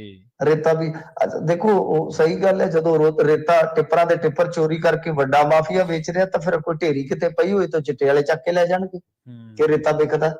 ਤਾਂ ਹੁਣ ਗੱਲ ਇਹ ਹੈ ਕਿ ਬਿਲਕੁਲ ਨਹੀਂ ਜੀ, ਅਸੀਂ ਬੜੀ ਉਮੀਦ ਦੇ ਵਿੱਚ ਸੀਗੇ, ਇੱਕ ਬਹੁਤ ਵੱਡੇ ਬਦਲਾਅ ਲਈ ਇੱਕ ਬਹੁਤ ਵੱਡਾ ਹੱਲਾ ਮਾਰਿਆ। NRIs ਵੀ ਵਿੱਚੇ ਸੀਗੇ, ਸਾਰੇ ਪੰਜਾਬੀ ਵੀ ਵਿੱਚੇ ਜ਼ੋਰ ਲਾਇਆ, ਪਰ ਨਹੀਂ ਮੈਂ ਮਾਫ ਕਰਨਾ, ਨਿਰਾਸ਼ਾ ਨਾਲ ਕਹਿ ਰਿਹਾ। ਤੇ ਪੂਰੇ ਇਹ ਨਹੀਂ ਹੈ ਕਿ ਮੈਂ ਕੋਈ ਇਹਨਾਂ ਦਾ ਦੁਸ਼ਮਣ ਆ, ਮੇਰੇ ਤਾਂ ਬਹੁਤ ਸਾਰੇ ਦੋਸਤ ਸਰਕਾਰ 'ਚ ਬੈਠੇ ਨੇ, ਪਰ ਨਹੀਂ, ਜਿੱਥੇ ਤੁਹਾਡੇ ਫਰਜ਼ ਤੁਹਾਡੇ ਨਾਲ ਹੁੰਦੇ ਨੇ, ਜਿੱਥੇ ਲੋਕਾਂ ਦੇ ਲਈ ਤੁਸੀਂ ਗੱਲ ਕਰਨੀ ਹੁੰਦੀ, ਉੱਥੇ ਜਾਇਜ਼ ਗੱਲ ਕਰਨੀ ਬਣਦੀ ਹੈ। ਪਰ ਆਸ ਤੋਂ ਉਲਟ ਨਤੀਜੇ ਦਿੱਤੇ ਨੇ ਇਹਨਾਂ ਨੇ ਹਾਲ ਦੀ ਘੜੀ। ਗਾਂ ਬੈਟਰ ਕਰਨਗੇ ਤੇ ਮੈਂ ਤੁਹਾਡੇ ਮੰਚ ਤੇ ਕਹੂੰਗਾ ਕਿ ਨਹੀਂ ਯਾਰ, ਵਧੀਆ ਕਰ ਰਹੇ ਜੀ ਜੀ। ਰਣਜੀਤ ਸਿੰਘ ਜੀ, ਸਤਿ ਸ਼੍ਰੀ ਅਕਾਲ ਰਣਜੀਤ ਜੀ, ਤੁਸੀਂ ਆਉਣੇ ਰਹੋ। ਹਾਂਜੀ, ਸਤਿ ਸ਼੍ਰੀ ਅਕਾਲ ਜੀ। ਮਿੰਟੂ ਗੁਲਸਰੀਆ ਜੀ, ਸਤਿ ਸ਼੍ਰੀ ਅਕਾਲ। ਸਤਿ ਸ਼੍ਰੀ ਅਕਾਲ ਜੀ, ਸਤਿ ਸ਼੍ਰੀ ਅਕਾਲ। ਹਾਂ ਵੀਰ ਜੀ, ਮੈਂ ਕੈਲੀਫੋਰਨੀਆ ਤੋਂ ਬੋਲ ਰਿਹਾ ਰਣਜੀਤ ਸਿੰਘ। ਮੈਂ ਕਿਸੇ ਮੁੱਦੇ ਬਾਰੇ ਕੋਈ ਕੁਐਸਚਨ ਨਹੀਂ ਕਰਨਾ, ਮੈਂ ਸਿਰਫ ਤੁਹਾਨੂੰ ਸਲਾਮ ਕਰਨਾ ਚਾਹੁੰਦਾ। ਦਾ ਵੇ ਯੂ ਸਪੀਕ, ਕਿਸ ਤਰ੍ਹਾਂ ਦੀ ਤੁਸੀਂ ਨੌਲੇਜ ਰੱਖਦੇ, ਮੈਂ ਤੁਹਾਨੂੰ ਸਲਾਮ ਕਰਦਾ। ਤੇ ਜਿਹੜਾ ਤੁਹਾਡਾ ਤਰੀਕਾ ਹੈ ਨਾ, ਕਿ ਜਿਵੇਂ ਚਰਖਾ ਕੱਤਦੀ ਨੀ ਤੂੰ ਗਾਇਆ ਨਾ ਕਰ, ਇਹ ਜਿਹੜੀਆਂ ਖਬਰਾਂ ਨੇ ਨਾ, ਮੈਂ ਇਸ ਤੌਰ ਤੇ ਜਾਣਾ ਡੇਲੀ ਸੁਣਦਾ। ਇਹਨਾਂ ਨੂੰ ਇੰਨਾ ਕੁ ਮਨੋਰੰਜਨ ਤਰੀਕੇ ਦੇ ਨਾਲ ਤੁਸੀਂ ਸਾਰਾ ਕੁਝ ਕਹਿ ਜਾਂਦੇ ਜੇ ਕਿ ਬਹੁਤ ਹੀ ਅੱਛਾ ਲੱਗਦਾ ਹੈ। ਤੇ ਮੈਂ ਸਿਰਫ ਤੁਹਾਨੂੰ ਸਲਾਮ ਕਰਨਾ, ਵਾਹਿਗੁਰੂ ਸੱਚੇ ਪਾਤਸ਼ਾਹ। ਹਮ ਰੁਲਤੇ ਫਿਰਤੇ ਕੋਈ ਬਾਤ ਨਾ ਪੁੱਛਦਾ। ਮੈਂ ਕਹਿੰਦਾ ਜਿੰਨਾ ਤੁਸੀਂ ਸੇਵਾ ਕਰ ਰਹੇ ਜੇ ਨਾ ਦੇਸ਼ ਦੀ, ਤੇ ਅਸੀਂ ਸੋਚਦੇ ਸਾਡੀਆਂ ਵੀ ਉਮਰਾਂ ਵਿੱਚੋਂ ਕੁਝ ਹਿੱਸੇ ਪ੍ਰਮਾਤਮਾ ਤੁਹਾਡੇ ਨਾਂ ਤੇ ਲਾ ਦੇਵੇ ਤੇ ਤੁਹਾਡੀ ਜ਼ਿੰਦਗੀ ਲੰਬੀ ਰਵੇ ਤੇ ਸਾਰਾ ਕੁਝ ਨਹੀਂ ਜੀ, ਮੇਰੀਆਂ ਵੀ ਦੁਆਵਾਂ ਵਾਹਿਗੁਰੂ ਨੇ ਤਾਂ ਦਿੱਤਾ ਹੀ ਹੈ। ਜੋ ਵੀ ਅਸੀਂ ਬੋਲਦੇ ਆ, ਜੋ ਵੀ ਕੋਈ ਗੁਣ ਆ ਛੋਟਾ ਮੋਟਾ, ਉਹਦੀ ਦਿੱਤੀ ਦਾਤ ਹੀ ਹੈ। ਤੇ ਬਸ ਆਪਾਂ ਉਹਦੀ ਸ਼ੁਕਰਗੁਜ਼ਾਰੀ ਕਰਨੀ ਹੈ, ਉਹਦੀ ਰਜ਼ਾ 'ਚ ਰਹੀਏ ਤੇ ਸਾਰੇ ਇਕੱਠੇ ਰਹੀਏ, ਸਾਰੇ ਖੁਸ਼ ਰਹੀਏ, ਸਾਰੇ ਤੰਦਰੁਸਤ ਰਹੀਏ। ਮੈਂ ਤਾਂ ਜਦੋਂ ਖਬਰ ਦੀ ਤੁਹਾਡੀ ਚਰਚਾ ਸੁਣ ਰਿਹਾ ਹੁੰਦਾ, ਤਫਸੀਲ ਸੁਣ ਰਿਹਾ ਹੁੰਦਾ, ਮੈਨੂੰ ਮੈਂ ਕਹਿ ਦੇਣਾ ਹਜੇ ਮਿੰਟੂ ਜੀ ਨੇ ਕੋਈ ਗਾਣੇ ਦੀ ਉਦਾਹਰਨ ਨਹੀਂ ਦਿੱਤੀ, ਮੈਨੂੰ ਆਪ ਨੂੰ ਉਡੀਕ ਰਹਿੰਦੀ ਇਸ ਚੀਜ਼ ਦੀ। ਅੱਜ ਨਹੀਂ, ਉਹ ਗਾਣੇ ਜਿੱਦਾਂ ਕਦੇ ਨਾ ਆਪਣੇ ਆਪ ਹੀ ਮੂੰਹ ਨਿਕਲ ਜਾਂਦੇ। ਮੈਂ ਕਿਉਂਕਿ ਮਿਊਜ਼ਿਕ ਲਵਰ ਹਾਂ, ਮੈਂ ਇਮਾਨਦਾਰੀ ਨਾਲ ਕਹਾਂ, ਮੈਂ ਮਤਲਬ ਕਿ ਛੋਟੇ ਹੁੰਦੇ ਤੋਂ ਮੇਰੀ ਮਿਊਜ਼ਿਕ 'ਚ ਬੜੀ ਰੁਚੀ ਸੀ। ਤੇ ਉਹ ਅੱਛੇ ਗਾਣੇ, ਉਹ ਜਿੱਦਾਂ ਕਹਿ ਲਈਏ ਨਾ, ਫਸ ਗਏ ਦਿਮਾਗ 'ਚ, ਤੇ ਉਹ ਆਪਣੇ ਆਪ ਹੀ ਮੁਹਾਵਰੇ, ਅਖੌਤ ਤੇ ਜਿਵੇਂ ਉਹ ਛੋਟੇ ਗੀਤਾਂ ਦੀਆਂ ਪੰਕਤੀਆਂ, ਉਹ ਜਿੱਦਾਂ ਕਹਿ ਲਈਏ ਨਾ, ਬੜਾ ਮੈਨੂੰ ਕਈ ਪਲੇਟਫਾਰਮ ਤੇ ਨਾ ਰੋਕ ਦਿੰਦੇ ਆ, ਕਹਿੰਦੇ ਪਲੀਜ਼ ਵੀਰ ਜੀ, ਇਹ ਤੁਸੀਂ ਨਾ ਕੁਝ ਉਹ ਗੀਤ ਗੂਤ ਨਾ ਬੋਲਦੇ ਆ ਜੇ ਕਈ ਵਾਰ, ਵੀ ਆਪਣੀ ਸੀਰੀਅਸ, ਪਰ ਕਈ ਵਾਰ ਉਹ ਜਿੱਦਾਂ ਕਹਿ ਲਈਏ ਨਿਕਲ ਜਾਂਦਾ। ਚਲੋ ਖੈਰ, ਆਪੋ ਆਪਣੀ ਪਸੰਦ ਹੁੰਦੀ ਹੈ, ਤੁਸੀਂ ਪਸੰਦ ਕੀਤਾ, ਧੰਨਵਾਦ ਜੀ, ਧੰਨਵਾਦ। ਅੱਜ ਵੀ ਜੋ ਤੁਸੀਂ ਸਿਤਾਰੇ ਕਿਹਾ, ਤੇ ਉਹ ਫਿਲਮਾਂ ਆਪਾਂ ਦੇਖਦੇ ਹੁੰਦੇ ਸੀ ਨਾ, ਅਖਬਾਰ ਤੇ ਥੱਲੇ ਜੇ ਐਡ ਆਉਂਦੀ ਹੁੰਦੀ ਸੀ, ਉਹਦੇ 'ਚ ਲਿਖਿਆ ਹੁੰਦਾ ਸੀ ਪੰਜਾਬੀ 'ਚ ਸਿਤਾਰੇ। ਸਿਤਾਰੇ, ਹਾਂਜੀ ਹਾਂ, ਮੈਂ ਉਹ ਸਾਰੀਆਂ ਚੀਜ਼ਾਂ ਪ੍ਰਵੀਨ ਜੀ, ਮੈਂ ਸੱਚ ਦੱਸਾਂ ਤੇ ਆਪਦੇ ਆ ਬਿਲਕੁਲ ਦਿਲ ਤੇ ਬੰਨ ਕੇ ਰੱਖੀਆਂ ਗਈਆਂ ਨੇ। ਅਸੀਂ ਤਾਂ ਕੱਟ ਕੇ ਨਾ ਫਿਲਮਾਂ ਦੇ ਅਖਬਾਰਾਂ ਦੀਆਂ ਫੋਟੋਆਂ ਆਟੇ ਨਾਲ ਚਿਪਕਾ ਕੇ ਤੇ ਉਹ ਅਸੀਂ ਆਪਦੀਆਂ ਕੰਧਾਂ ਤੇ ਵੀ ਲਾ ਕੇ ਰੱਖਦੇ ਹੁੰਦੇ ਸੀਗੇ, ਆ ਫਲਾਣੀ ਹੈ ਫਲਾਣੀ ਹੈ ਫਲਾਣੀ। ਉਹ ਹੁਣ ਤਾਂ ਮਤਲਬ ਕਿ ਉਹ ਕਰਿਓਸਿਟੀ ਮਰ ਗਈ ਨਾ, ਹੁਣ ਤੇ ਸਾਰੀਆਂ ਚੀਜ਼ਾਂ ਬਹੁਤ ਹੋ ਗਈਆਂ। ਜੀ ਜੀ। ਸੁਰਿੰਦਰ ਸਿੰਘ ਜੀ, ਸੁਰਿੰਦਰ ਜੀ ਸਤਿ ਸ਼੍ਰੀ ਅਕਾਲ ਜੀ, ਤੁਸੀਂ ਆਉਣੇ ਰਹੋ ਜੀ। ਸੁਰਿੰਦਰ ਜੀ ਸਤਿ ਸ਼੍ਰੀ ਅਕਾਲ, ਤੁਸੀਂ ਆਉਣੇ ਰਹੋ ਜੀ। ਸਤਿ ਸ਼੍ਰੀ ਅਕਾਲ ਜੀ। ਸਤਿ ਸ਼੍ਰੀ ਅਕਾਲ ਜੀ। ਮਿੰਟੂ ਜੀ ਸਤਿ ਸ਼੍ਰੀ ਅਕਾਲ, ਮੇਰੇ ਛੋਟੇ ਵੀਰ ਸਤਿ ਸ਼੍ਰੀ ਅਕਾਲ। ਸਤਿ ਸ਼੍ਰੀ ਅਕਾਲ ਮਿੰਟੂ ਜੀ, ਮੇਰੇ ਇੱਕ ਸਿੰਪਲ ਜਿਹਾ ਕੁਐਸਚਨ ਆ। ਮੈਨੂੰ ਇੱਥੇ ਨੀਅਰ ਅਬਾਊਟ 25-30 ਸਾਲ ਹੋ ਗਏ ਬਾਹਰ ਇੱਥੇ, ਤੇ ਆਪਣੇ ਤਿੰਨੇ ਗਵਰਨਮੈਂਟਾਂ ਦੇ ਵਿੱਚੋਂ ਕਿਹੜੀ ਗਵਰਨਮੈਂਟ ਗੁੱਡ ਲੱਗਦੀ ਤੁਹਾਨੂੰ? ਸਾਡੀ ਨੌਲੇਜ ਗੁੱਡ ਆ, ਮਤਲਬ ਕਿ ਜਿੰਨੀਆਂ ਸਰਕਾਰਾਂ ਮੈਂ ਦੇਖੀਆਂ ਨੇ, ਨਹੀਂ ਆਪਣੇ ਤਿੰਨੇ ਗਵਰਨਮੈਂਟਾਂ ਬੜੀਆਂ, ਜਿੱਦਾਂ ਅਕਾਲੀ ਗਵਰਨਮੈਂਟ ਸੀ, ਕਾਂਗਰਸ ਸੀ, ਤੇ ਹਾਂਜੀ ਹਾਂਜੀ, ਮੈਂ 92 ਵਾਲੀ ਵੀ ਦੇਖੀ, 97 ਵਾਲੀ ਵੀ ਦੇਖੀ, 2 ਵਾਲੀ ਵੀ, 7 ਵਾਲੀ ਵੀ, 12 ਵਾਲੀ, ਤੇ ਜਾਨੀ ਹੋਣ ਵਾਲੀ ਵੀ ਦੇਖ ਲਈ, 17 ਤੋਂ ਬਾਅਦ 21 ਵਾਲੀ ਵੀ ਦੇਖ ਲਈ। ਨਹੀਂ, ਹਾਲ ਦੀ ਘੜੀ ਜਿਹੜੀ ਮੇਰੀ ਨਜ਼ਰ 'ਚ ਗੁੱਡ ਆਉਣੀ ਬਾਕੀ ਹੈ। ਹਾਂ, ਕਈਆਂ ਨੇ ਅੱਛੇ ਕੰਮ ਕੀਤੇ ਆ, ਚਾਹੇ ਅਕਾਲੀ ਹੋਣ ਕਾਂਗਰਸੀ ਹੋਣ, ਉਹਨਾਂ ਵਿੱਚੋਂ ਅੱਛੇ ਕੁਝ ਕੰਮ ਕੀਤੇ ਆ, ਕੁਝ ਉਹਨਾਂ ਦੀਆਂ ਫੇਲੀਅਰਸ ਰਹੀਆਂ, ਕੁਝ ਧੱਕੇਸ਼ਾਹੀਆਂ ਰਹੀਆਂ, ਰਲਵਾਂ ਮਿਲਵਾਈਆਂ। ਆਮ ਆਦਮੀ ਪਾਰਟੀ ਆਈ ਆ, ਕੁਝ ਅੱਛੇ ਫੈਸਲੇ ਸੀਗੇ, ਕੁਝ ਅੱਛੀਆਂ ਗੱਲਾਂ ਕੀਤੀਆਂ, ਕੁਝ ਮੰਤਰੀਆਂ ਦੀ ਪਰਫਾਰਮੈਂਸ ਅੱਛੀ ਸੀ। ਪਰ ਜਿਵੇਂ ਆਪਾਂ ਕਿਸੇ ਨੂੰ ਕਹਿੰਦੇ ਗੁੱਡ, ਜਿਵੇਂ ਮੇਰਾ ਬੱਚਾ ਵੀ ਆਉਂਦਾ ਹੁੰਦਾ ਹੁਣ ਹੋਮਵਰਕ, ਪਾਪਾ ਮੈਨੂੰ ਗੁੱਡ ਦਿੱਤੀ ਹੈ ਮੈਡਮ ਨੇ, ਤਾਂ ਉਹ ਵਾਲੀ ਗੁੱਡ ਜੇ ਦੇਣੀ ਹੋਵੇ ਤਾਂ ਹਾਲੇ ਨਹੀਂ ਹੈ, ਹਾਲੇ ਉਹ ਸਰਕਾਰ ਸੁਪਨਿਆਂ ਦੀ ਸਰਕਾਰ ਹੈ ਜੀ। ਜੀ ਮਿੰਟੂ ਜੀ, ਬਹੁਤ ਬਹੁਤ ਧੰਨਵਾਦ ਤੁਹਾਡਾ ਇਹਨਾਂ ਅਹਿਮ ਖਬਰਾਂ ਤੇ ਇਹਨਾਂ ਸਾਰੇ ਸਵਾਲਾਂ ਦੇ ਜਵਾਬ ਦੇਣ ਦੇ ਲਈ। ਜੀ ਸ਼ੁਕਰੀਆ ਸਾਰਿਆਂ ਨੂੰ, ਸਤਿ ਸ਼੍ਰੀ ਅਕਾਲ ਜੀ। ਸਤਿ ਸ਼੍ਰੀ ਅਕਾਲ ਜੀ। ਸੋ ਇਹ ਸਨ ਆਪਣੇ ਨਾਲ ਮਿੰਟੂ ਗੁਰਸਰੀਆ, ਪ੍ਰੋਗਰਾਮ ਖਬਰ ਤੇ ਨਜ਼ਰ ਦੇ ਵਿੱਚ। ਸਮਾਂ ਇਜਾਜ਼ਤ ਨਹੀਂ ਦਿੰਦਾ, ਬਹੁਤ ਸਾਰੀਆਂ ਕਾਲ ਸੀਗੀਆਂ, ਧੰਨਵਾਦ ਉਹਨਾਂ ਦਾ ਜਿਹੜੇ ਕਾਲਰਸ ਨੇ ਪੇਸ਼ੈਂਸ ਬਣਾਈ ਰੱਖਿਆ ਤੇ ਸਾਡੇ ਨਾਲ ਸਹਿਯੋਗ ਕੀਤਾ। ਵੇਲਾ ਹੋ ਚਲਿਆ ਤੁਹਾਡੇ ਤੋਂ ਇਜਾਜ਼ਤ ਲੈਣ ਦਾ। ਪੰਜਾਬੀ ਰੇਡੀਓ USA ਦੀ ਅਗਲੀ ਪੇਸ਼ਕਸ਼ ਪ੍ਰੋਗਰਾਮ ਅਪਡੇਟ ਅਮਰੀਕਾ ਪ੍ਰੋਗਰਾਮ ਦੇ ਵਿੱਚ ਹਰਜੋਤ ਸਿੰਘ ਖਾਲਸਾ ਜੀ ਤੇ ਉਹਨਾਂ ਦੇ ਨਾਲ ਹੋਣਗੇ ਰਾਜਕਰਨਵੀਰ ਸਿੰਘ ਜੀ। ਅਮਰੀਕਾ ਦੇ ਨਾਲ ਵਿਸ਼ਵ ਭਰ ਦੇ ਵਿੱਚ ਵਾਪਰੀਆਂ ਅਹਿਮ ਤੇ ਵੱਡੀਆਂ ਘਟਨਾਵਾਂ ਬਾਰੇ ਤੁਹਾਨੂੰ ਦੇਣਗੇ ਖਾਸ ਜਾਣਕਾਰੀਆਂ। ਚੰਦ ਮਿੰਟਾਂ ਦੇ ਵਿੱਚ ਪ੍ਰੋਗਰਾਮ ਲੈ ਕੇ ਆ ਰਹੇ ਨੇ। ਜੁੜੇ ਰਹੋ ਪੰਜਾਬੀ ਰੇਡੀਓ USA ਦੇ ਨਾਲ ਤੇ ਆਖਿਰ ਦੇ ਵਿੱਚ ਇੱਕ ਵਾਰ ਮੁੜ ਤੋਂ ਤੁਹਾਨੂੰ ਸਭ ਨੂੰ ਪਿਆਰ ਸਤਿਕਾਰ ਸਹਿਤ ਸਤਿ ਸ਼੍ਰੀ ਅਕਾਲ।